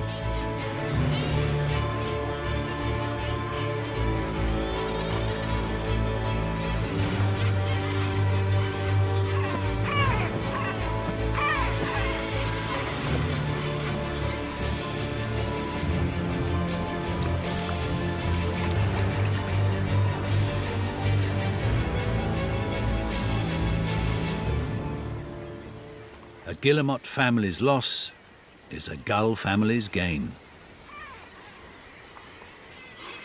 But it's not over for our pair. Now their chick has been singled out.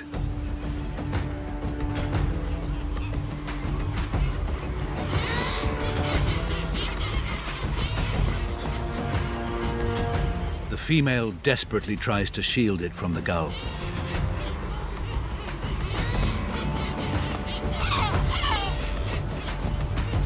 Now the male must protect his family.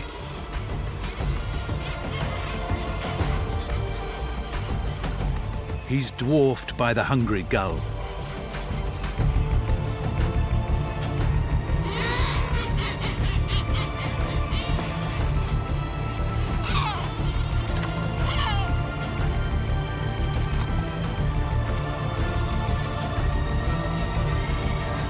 But he stands his ground.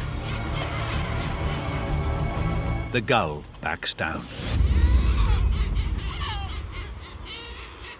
The chick lives to see another day. During the next few weeks, the guillemots fatten up their chick as quickly as they can.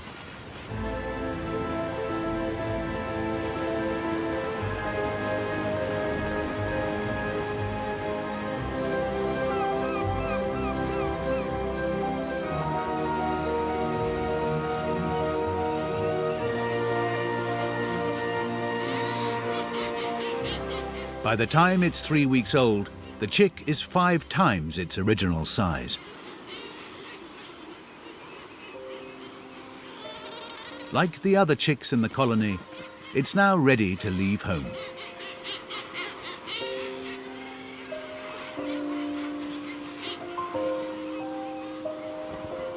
After 3 hard months on the cliff face, the family are about to head out to the open ocean.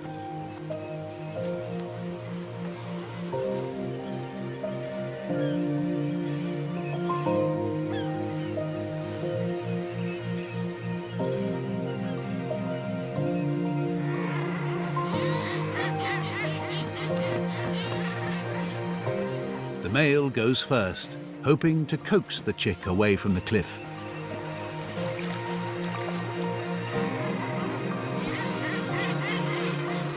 But the young guillemot's feathers aren't yet fully grown, so it can't fly after him. The only way down is to jump.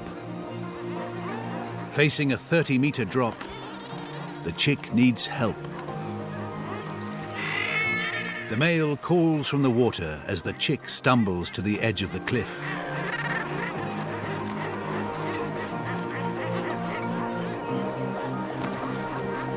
While the female offers some gentle encouragement.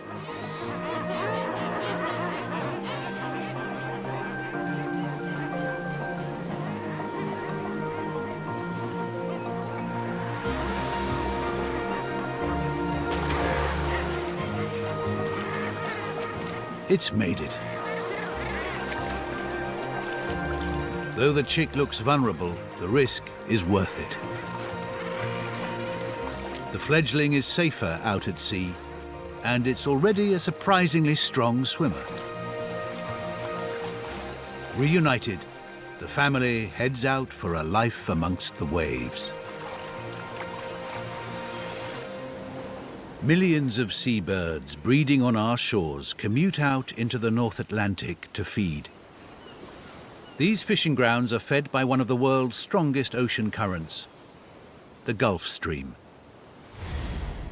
As these warm, nutrient-rich waters flow up against our coastline, they create a thriving marine world.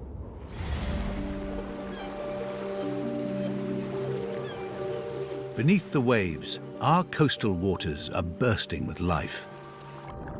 Home to huge schools of fish and vibrant corals which adorn the sea floor.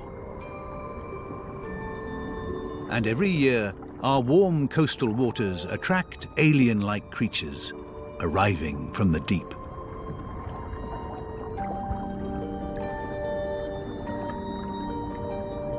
A cuttlefish hiding amongst the kelp. They're related to octopus and squid and are highly intelligent. This female is a brilliant mimic, able to change her color in an instant to blend in with her surroundings.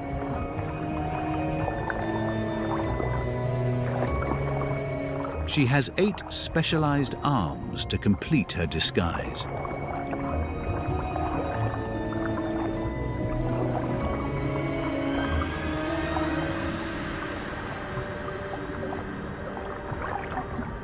And 2 sticky tentacles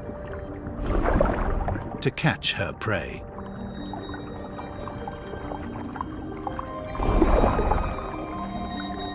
She's particularly partial to crab.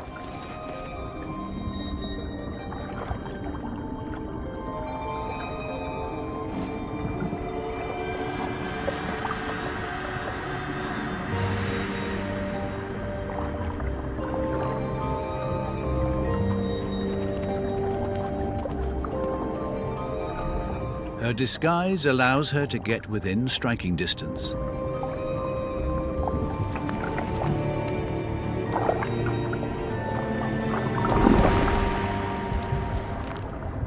Her strong beak, hidden beneath her arms, can easily crush the crab's shell.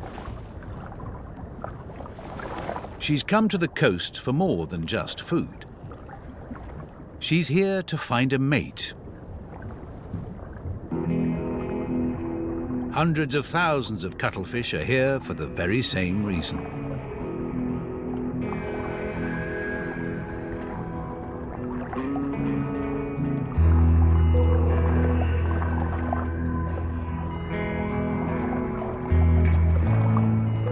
And she quickly attracts a date.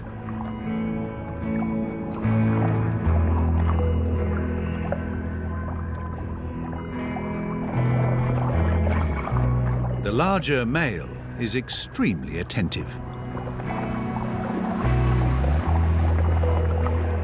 They enter a mating embrace, and he uses his tentacles to pass her a parcel of sperm.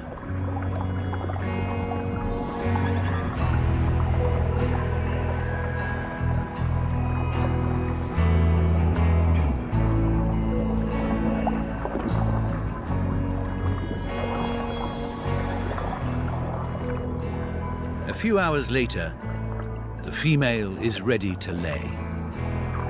She carefully coats her grape-like eggs in protective ink, helping to hide them away. She may lay up to 1,000. It's her final act. Once she's finished, exhausted, she will die.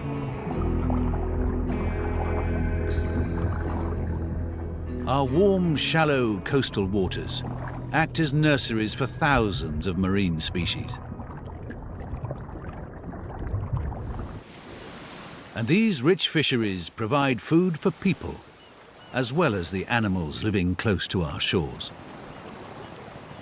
Cornwall has the longest coastline of any county. Cadgwith is one of the few remaining fishing villages. And Nigel Legg has fished these waters for over 60 years. He knows them like the back of his hand. In summer, spider crabs come up to these shallow waters from the depths of the English Channel. Years out at sea have given Nigel a sixth sense for finding these cryptic crustaceans.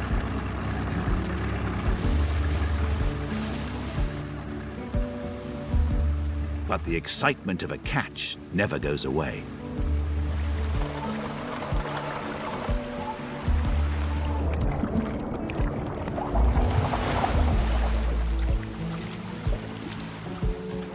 As a small-scale fisherman, Nigel is careful what he takes.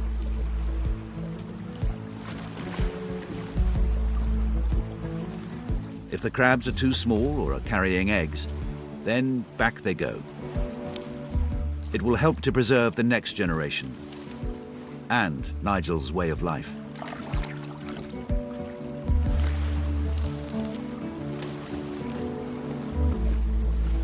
Nigel appreciates what he has and only takes what he needs.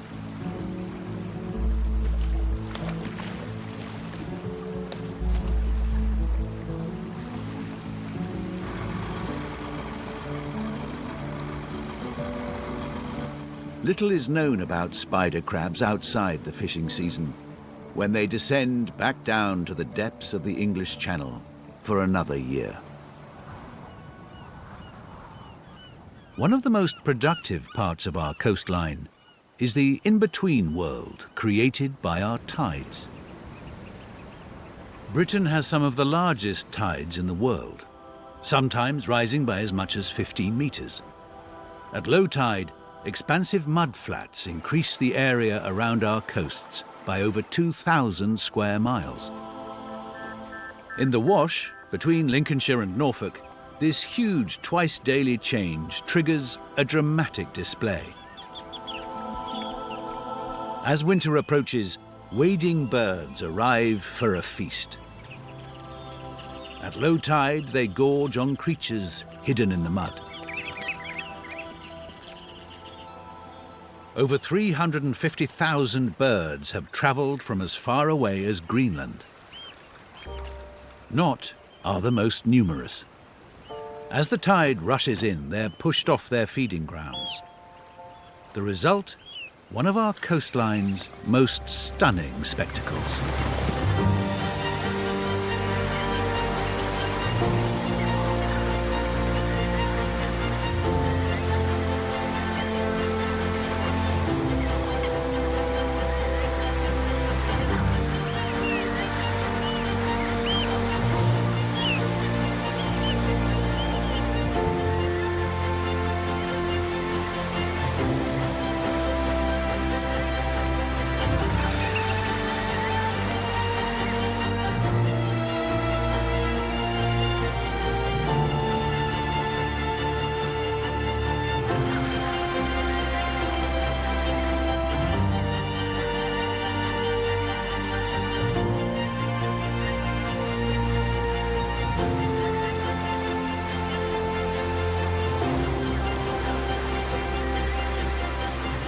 At the mercy of the tides, this is the largest congregation of wading birds in Britain. As our coastal birds fatten up for winter, Britain's grey seals are reaching the end of their breeding season. Fights are breaking out all over the beach. A newborn pup could easily get caught in the crossfire. In winter, Britain's beaches are home to tens of thousands of grey seals. On the East Anglian coast, the pupping season is nearly over. Over 1,600 pups have been born on this beach in the last month. And a young mother has just given birth to her first. In just 2 weeks, she'll leave it to fend for itself. So the newborn pup must fatten up fast. It needs to drink 3 litres of fat-rich milk every day.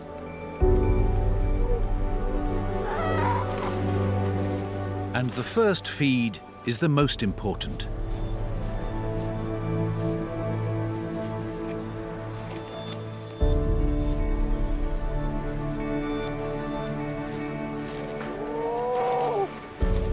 But the pup is weak and disorientated. The mother's inexperience is showing. She's not giving the pup the time it needs. They must learn each other's smell and form a bond. If they don't, the pup will soon starve.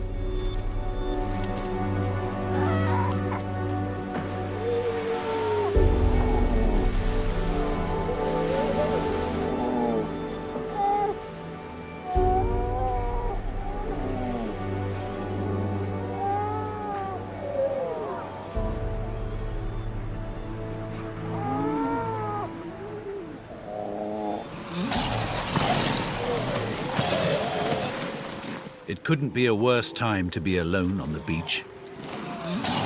Most of the females are now in season,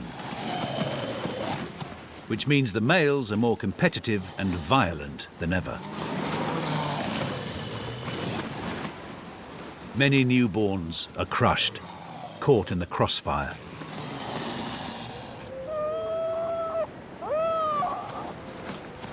The young mother is the pup's only protection.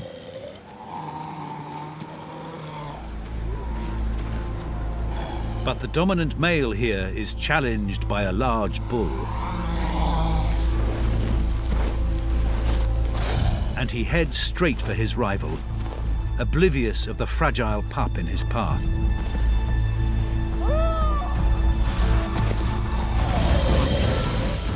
The female spots the danger and races to protect her newborn, getting in between the pup and the raging bull.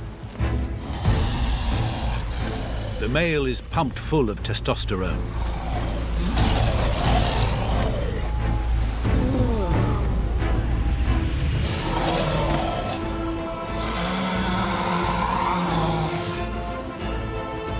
But a mother's maternal instinct is strong, and she stands her ground.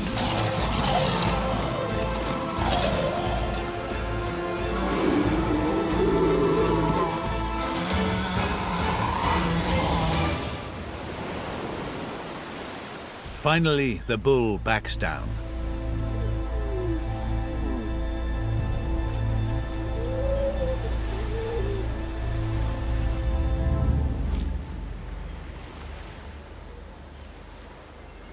The female checks her pup is unharmed, and smelling it makes her bond.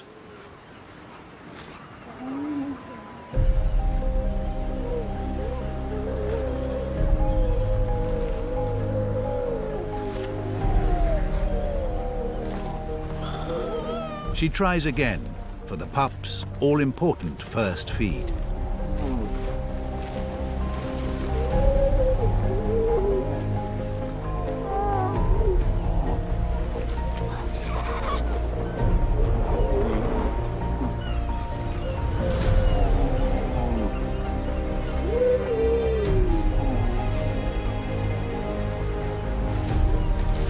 She repositions herself so the pup can find her milk.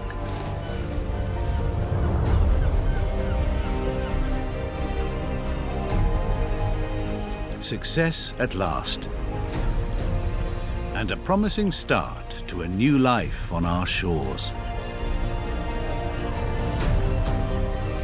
Britain's coasts are places of extremes, where fierce competition forces animals to fight for their very survival, but where huge opportunities mean many can thrive. The result? Some of the greatest concentrations of animals in the country, and some of the most spectacular places to see wildlife in all of Britain.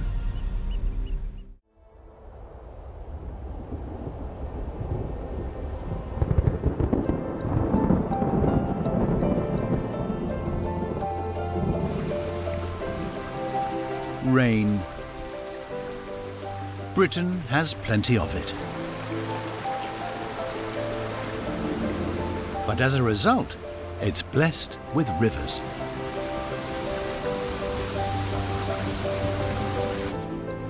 Over 6,000 of them crisscross the land. A huge diversity of waterways flowing from our highest peaks down to the sea.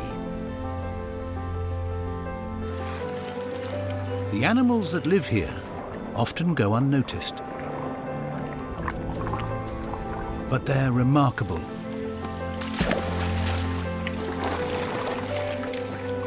Specialists that take on extraordinary challenges. Incredible journeys. And find opportunities in the most turbulent places in Britain.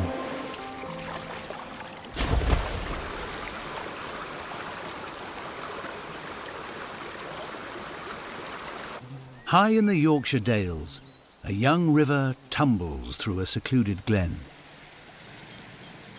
It may look magical, but few animals can make a living here. The weather can be harsh, and food hard to find. But for one creature, this is the perfect home. The dipper.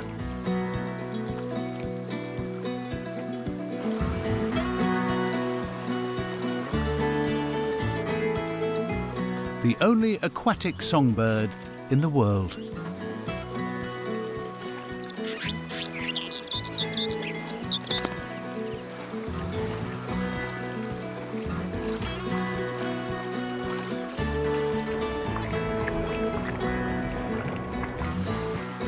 It's a clever predator that can unlock the hidden riches of these river rapids.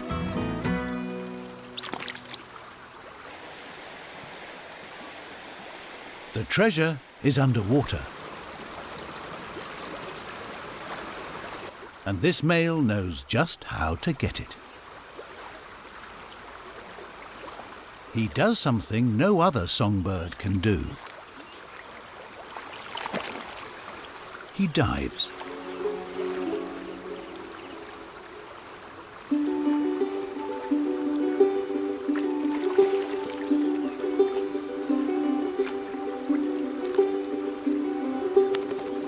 His bones are solid to reduce buoyancy. His short, strong wings are used like flippers. And high oxygen levels in his blood mean he can stay underwater for 30 seconds or more, finding fish and insects hidden under rocks. He's perfectly adapted to life in the rapids, mastering the challenges of the river. There's more to life than catching food. He's also got to impress a mate. A female has arrived on his stretch of the river. As she watches from above, he displays to her and shows off his swimming skills.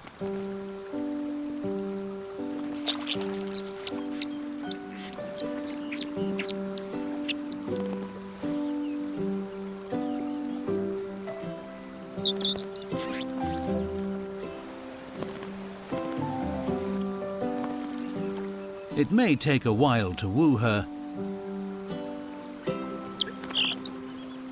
but if all goes to plan, the pair will be feeding chicks in a few weeks' time.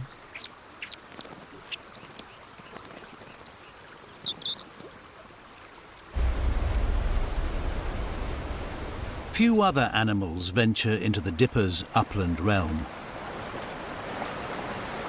But every year, one makes a dramatic entrance. It's the final leg on one of the most extraordinary journeys in the world.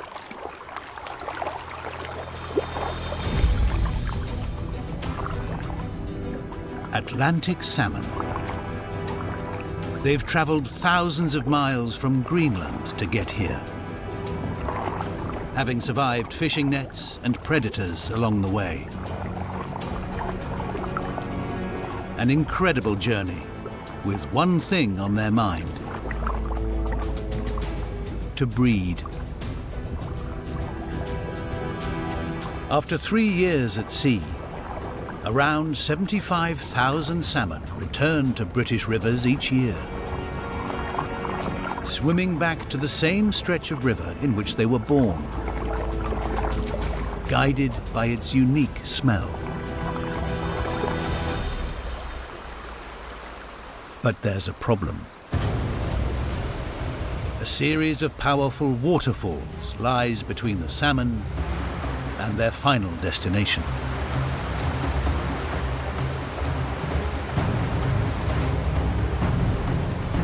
The salmon are already exhausted after their epic journey.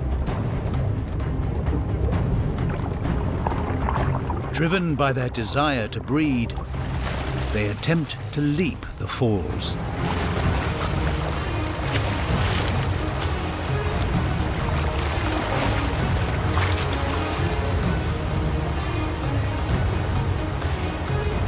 For a metre-long fish, a 3-metre-high waterfall might be a challenge too far, and one that could have an unhappy outcome. A misjudged leap could end in a lethal landing on the rocks.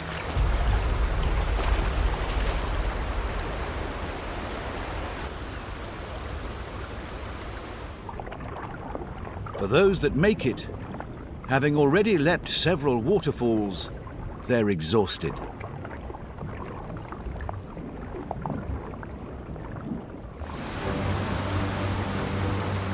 One final hurdle lies between them and their destination.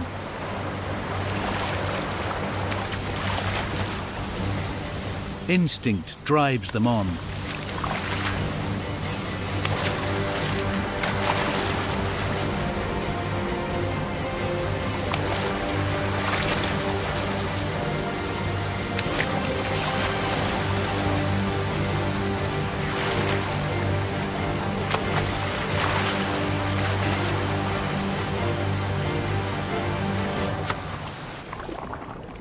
Only the fittest and strongest clear the falls.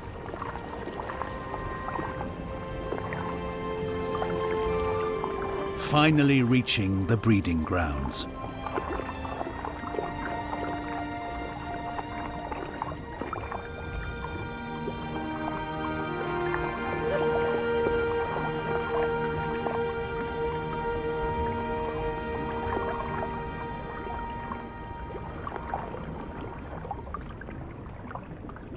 Clean, oxygen-filled water makes this part of the river the perfect place for this female to lay her eggs.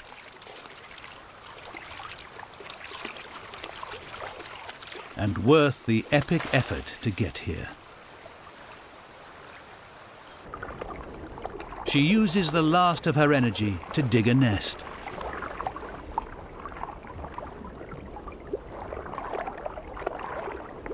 A male moves in.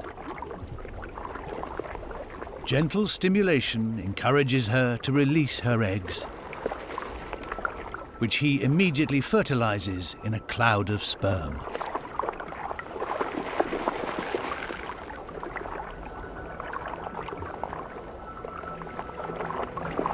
She covers the eggs to protect them from being washed away.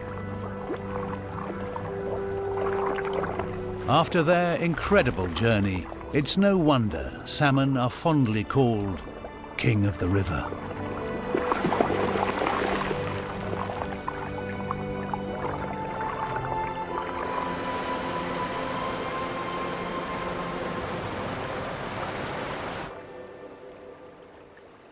Our rivers slow as they meander through the lowlands, creating quiet pools. The ideal hunting ground for a tiny, jeweled bird. The kingfisher. This male is a master fisherman.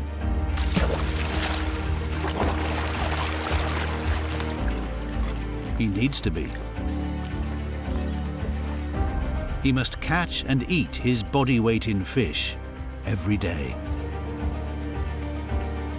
Roughly 40 grams. It might not sound much, but when your food is a 1-gram minnow, that's 40 fish a day.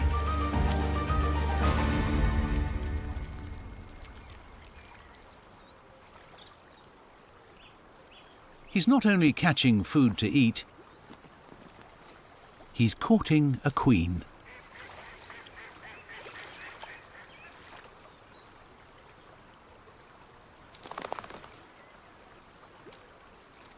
He presents her with gifts.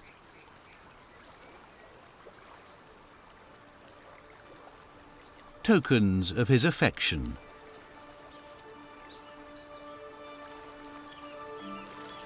That win her heart.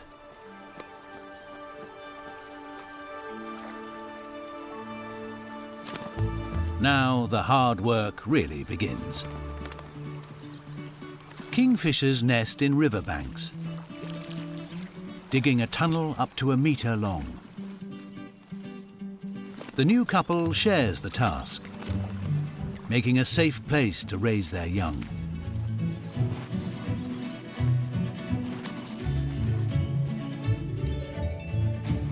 The effort's worth it. A month after courtship, the pair are proud parents to very demanding chicks.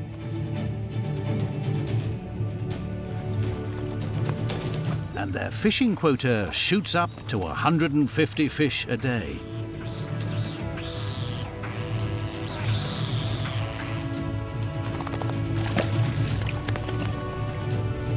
It takes another month of frantic fishing before their babies leave the nest.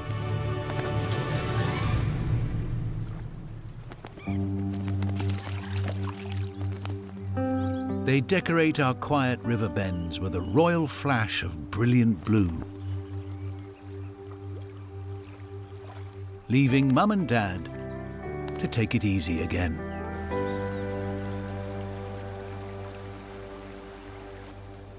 Britain has cleaned up its waterways over the last 40 years.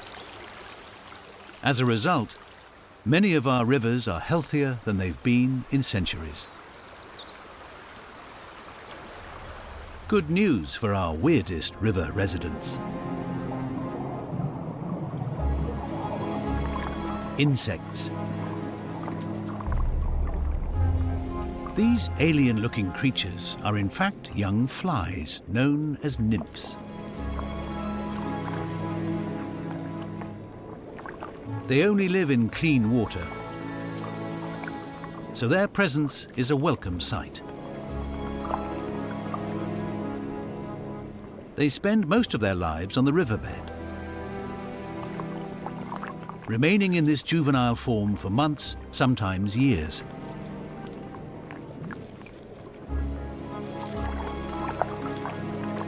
Their feathery gills extract oxygen from the water,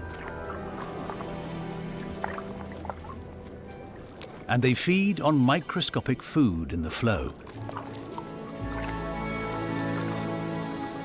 They, in turn, are food for fish and birds, so are a vital part of any healthy river.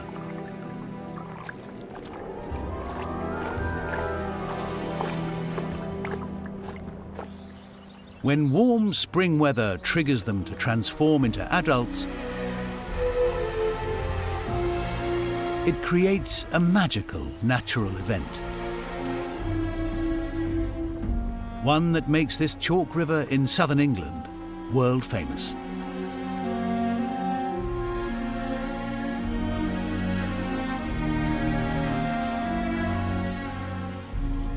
Born in an underground reservoir deep in the Hampshire Downs, its water is filtered and purified by permeable chalk rock.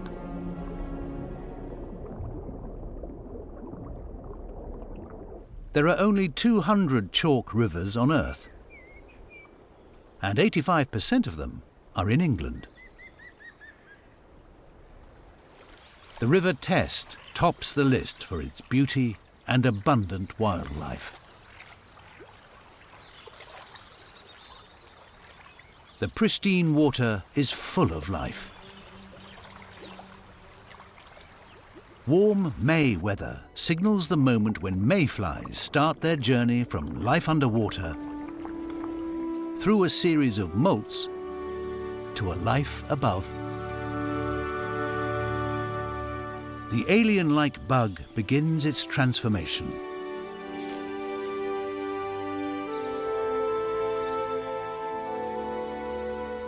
Crawling out of its wingless form to become an adult.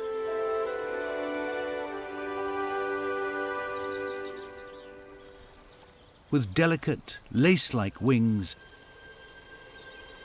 ready to take flight.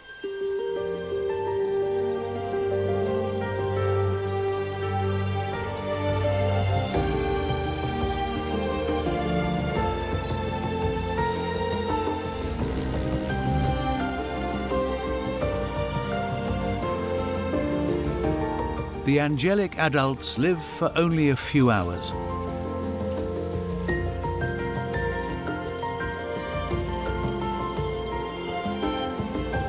In that time, they must find a mate and lay eggs.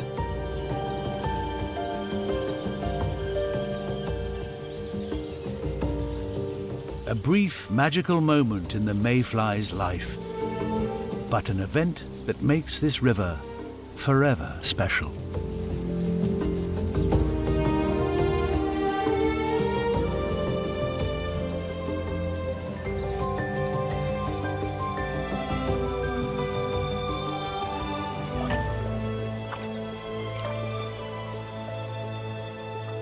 Its final task completed, the adult falls back into the river, joining millions of other dead and dying mayflies.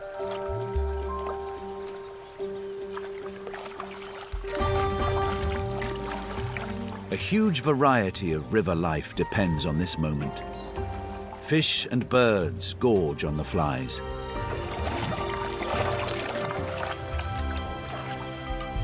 It provides an annual feast for a particularly important river dweller, the brown trout.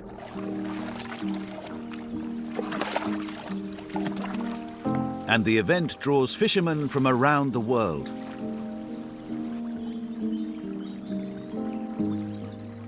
Looking after these eager anglers is a job that falls to river keepers, like Nick Parker.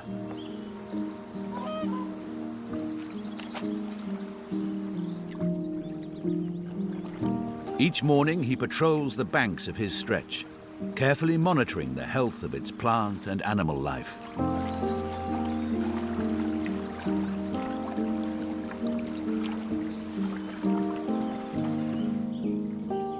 Nick's from a family of riverkeepers, born and raised just downstream, so he knows this river like the back of his hand.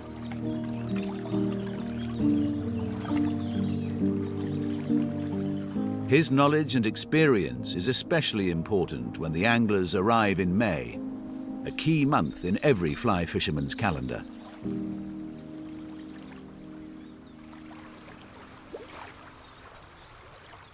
Predicting the exact time of the mayfly hatch, and therefore the best fishing, is down to Nick. He's there, eyes on the water, shortcutting hours of waiting, and taking the anglers to where the fish will most likely be.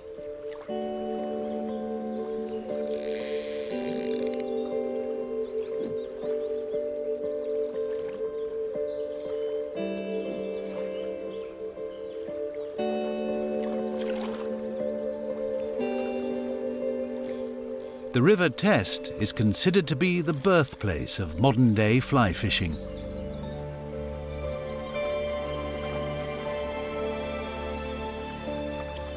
If it wasn't for the pristine water, there'd be no mayflies, no trout, and no fly fishing.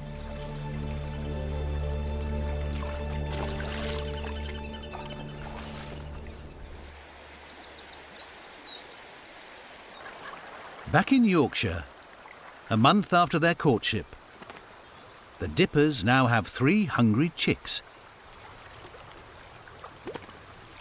and are busy feeding them insect nymphs plucked from the river.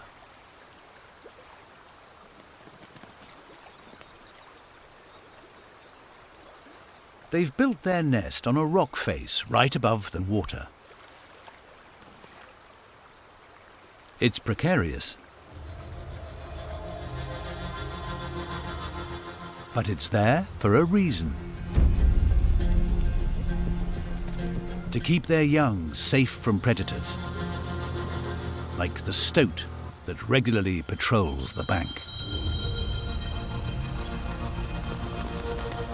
The family home is still at risk. A wet spring and a flash flood could easily wash it away.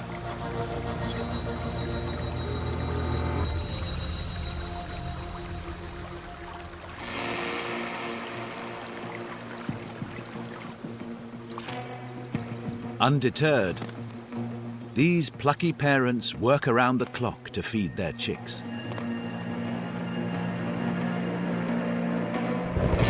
Spring storms can raise river levels very quickly.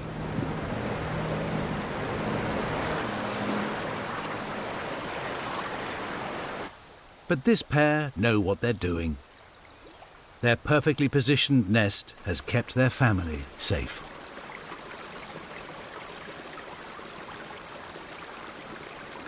Three weeks after they hatched, the baby dippers face their next challenge: to learn to dive for food, just like Mum and Dad.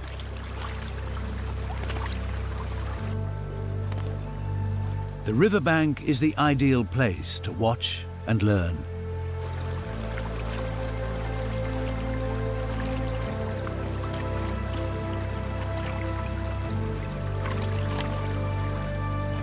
The parents have done a great job raising their chicks.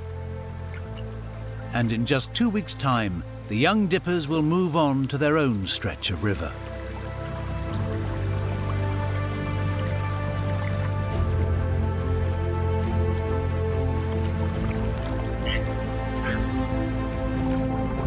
We have over 50 species of freshwater fish in our waterways,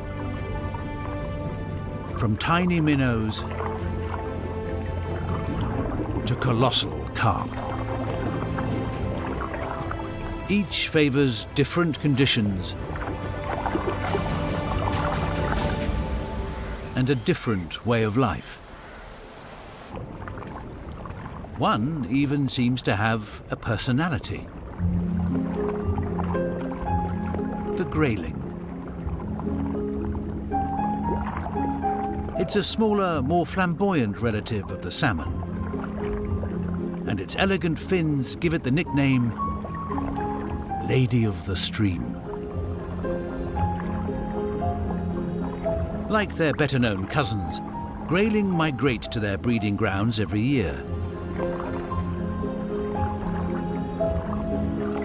But their journey is rarely more than a mile. They save their energy for romance. The males are the first to arrive and start scouting for a love nest. One finds the ideal spot with a gentle current and a fine bed of gravel. How could a lady refuse? His only problem? Other males. The eager Romeos soon come to blows.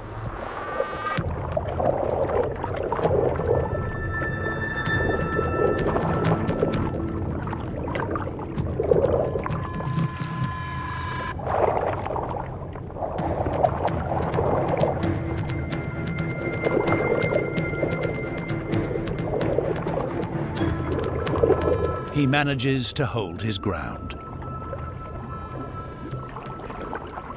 Eventually, the females arrive. They like what they see. The champion grayling is quick to make his move.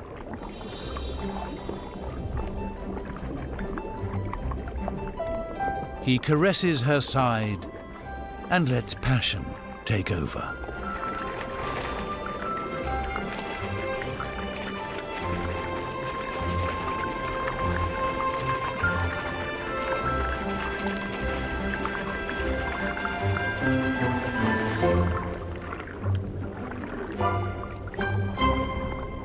It's 50 shades of grayling on the riverbed.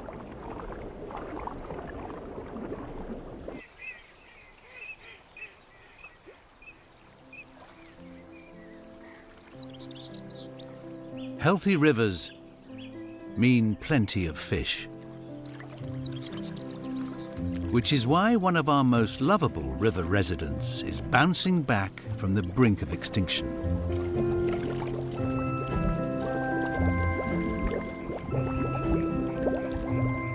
Lines of bubbles, a loud splash, and a furred tail disappearing under the surface.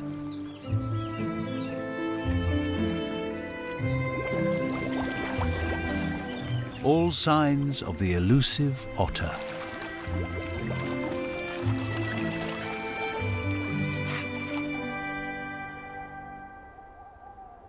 Under the cover of darkness, a mother leads her 2 cubs along the river.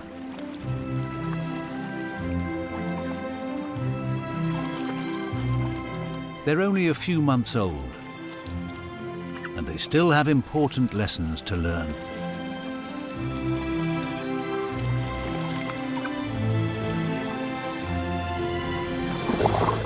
It takes a year for an otter to master fishing, so the mother wastes no time teaching them.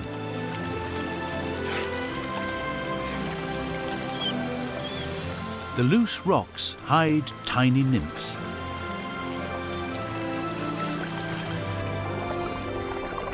It takes a bit of searching and digging through the stones.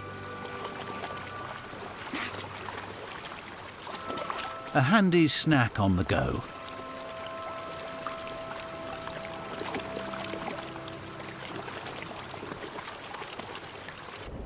But it's fish she's really after.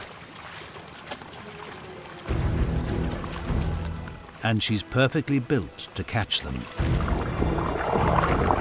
Her sleek shape, broad tail and webbed feet power her through the water.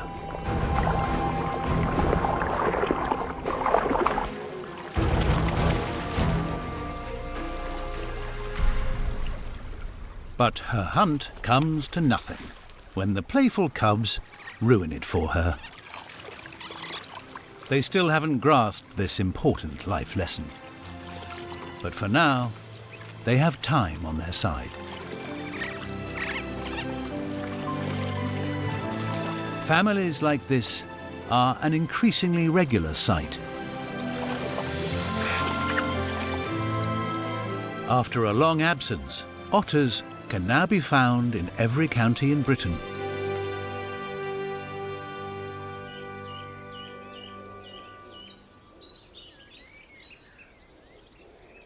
While our otters have made a welcome return, another special river character needs a helping hand from a group of dedicated people. Hunted to extinction, beavers haven't been seen in Britain since the 16th century. Long enough to be mistaken for foreigners. But the fact is, beavers are true Brits. And they're on their way back.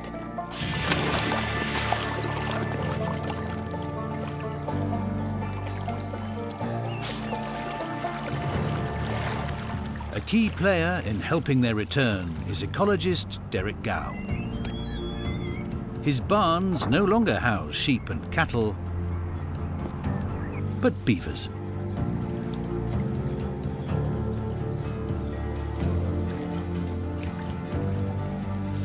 In 2006, Derek started a breeding program. He now has 20 of these giant rodents ready to be released into the wild. Beavers are nature's great engineers. They build dams to create pools around their twig-constructed home, known as a lodge.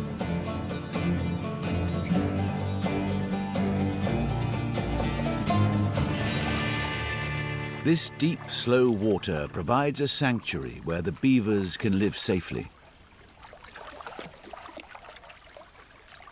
Unlike otters, beavers are vegetarian. And these pools give them easy access to the plants and trees that make up their diet.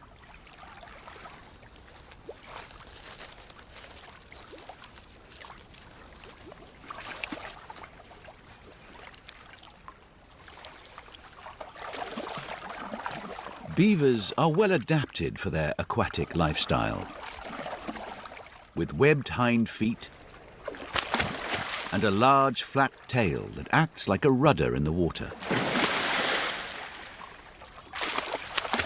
A slap on the surface warns of any danger to other beavers.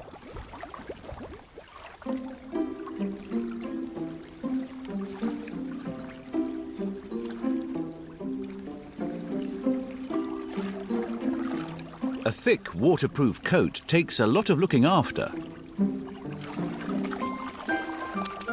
And hours can be spent keeping it in tip-top condition.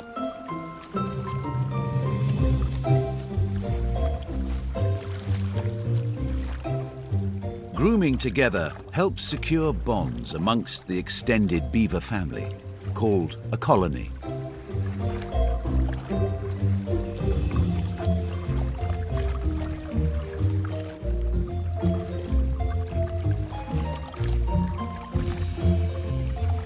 The pools created by beavers not only give them a safe place to live, but transform small streams into wetlands, providing new homes for a huge variety of British plants and animals.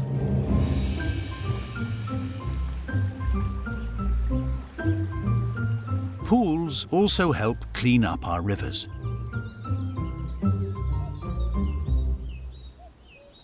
They act like natural sponges, capturing polluted water as it runs off farmland and purifying it before it heads downstream. All good reasons to release a pair of captive-bred beavers into the wild.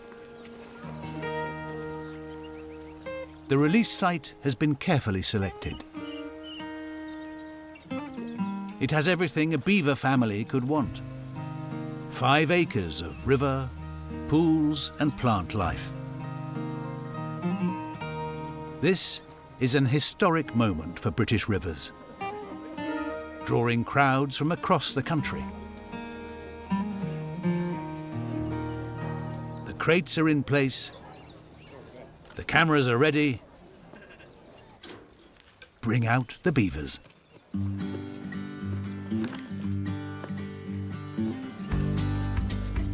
It only takes a moment to realize that they're free, and they immediately start exploring their new home.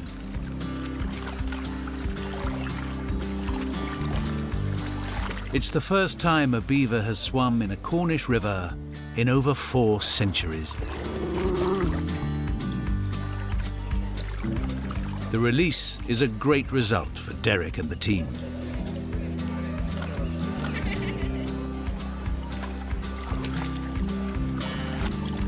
The beavers' impact will be carefully monitored, but it looks like they're set to become permanent residents of Cornwall's rivers once again.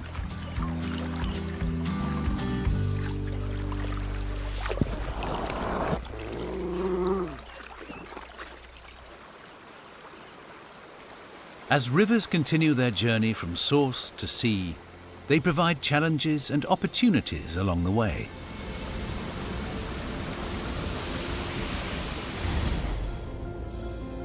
Flowing through the Scottish border town of Dumfries, the River Nith is nearing the end of its journey.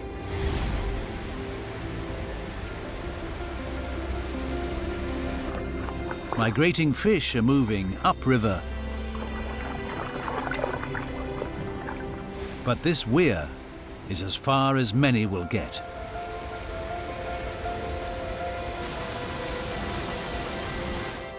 Their arrival goes largely unnoticed by humans.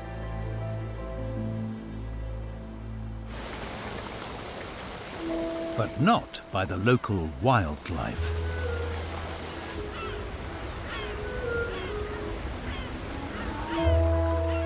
A goosander, a saw-billed duck, named for the serrations on its beak that help it grip its prey. Green-headed males and russet-headed females gather together.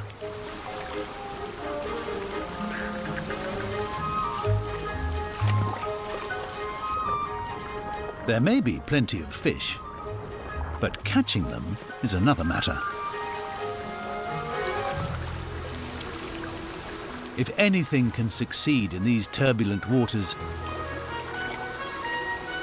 it's these streamlined specialists. They can dive as deep as 4 meters and stay underwater for over a minute.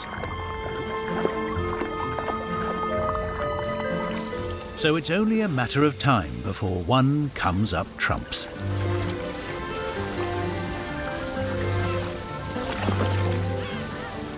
The weir is a barrier to some, but a fantastic opportunity for others.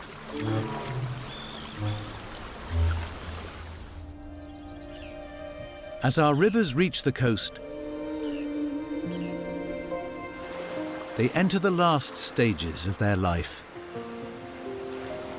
But it's not the end of what they have to offer.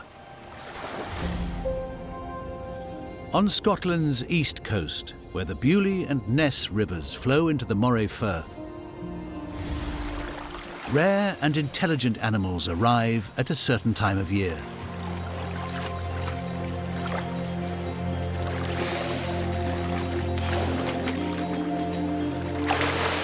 Bottlenose dolphins. They're here to take advantage of an annual natural event.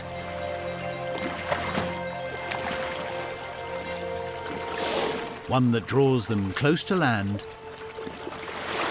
and within easy view.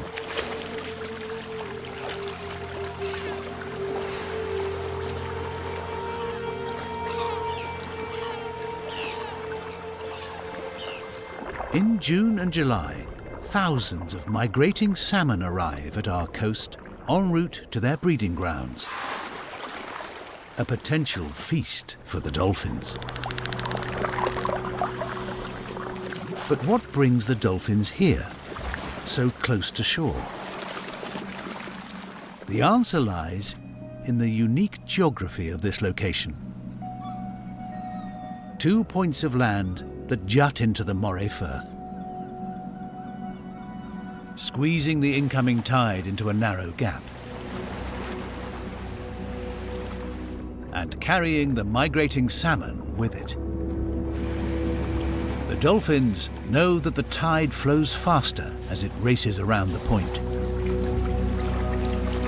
The perfect spot to sit and wait for salmon to be brought to them, as if on a conveyor belt. Why waste energy chasing after a meal when the meal can be brought to you? This group of dolphins is the only one known to hunt in this way. Their strategy has been passed down from generation to generation. Every now and then, the dolphins catch a huge salmon, up to 10 kilos in weight. Too big to swallow in one go.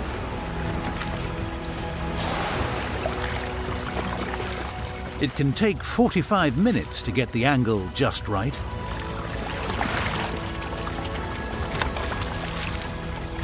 But the effort is worth it.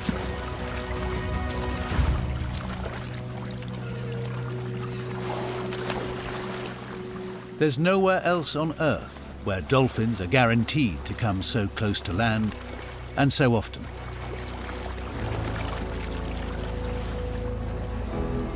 Which is what brings thousands of visitors from all over the world to Chanonry Point to enjoy this natural spectacle.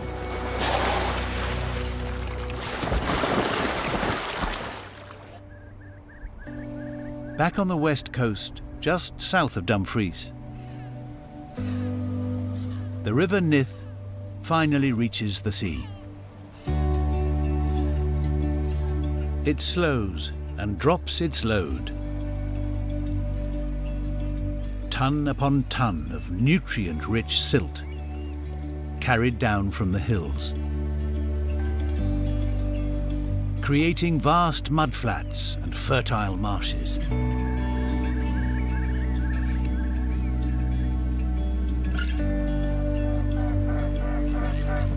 The The estuary is a critical feeding ground for over 80,000 birds.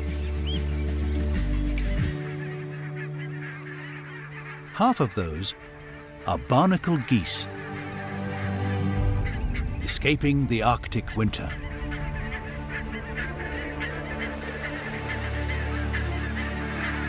In the fading light of an October evening, the geese begin to arrive.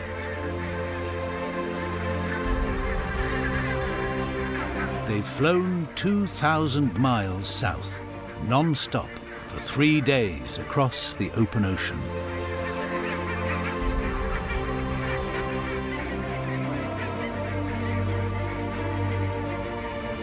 This year's young are only 4 months old and stick close to their parents. It's their first migration and they're exhausted.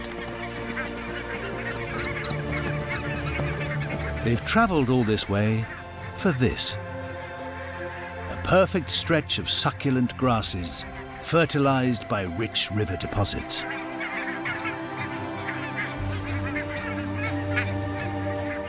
Within days, over 40,000 geese, the entire population from the Norwegian Arctic, will be feasting on these precious blades of grass. This gift from the river will see them through the winter and fuel them up for their return north in spring.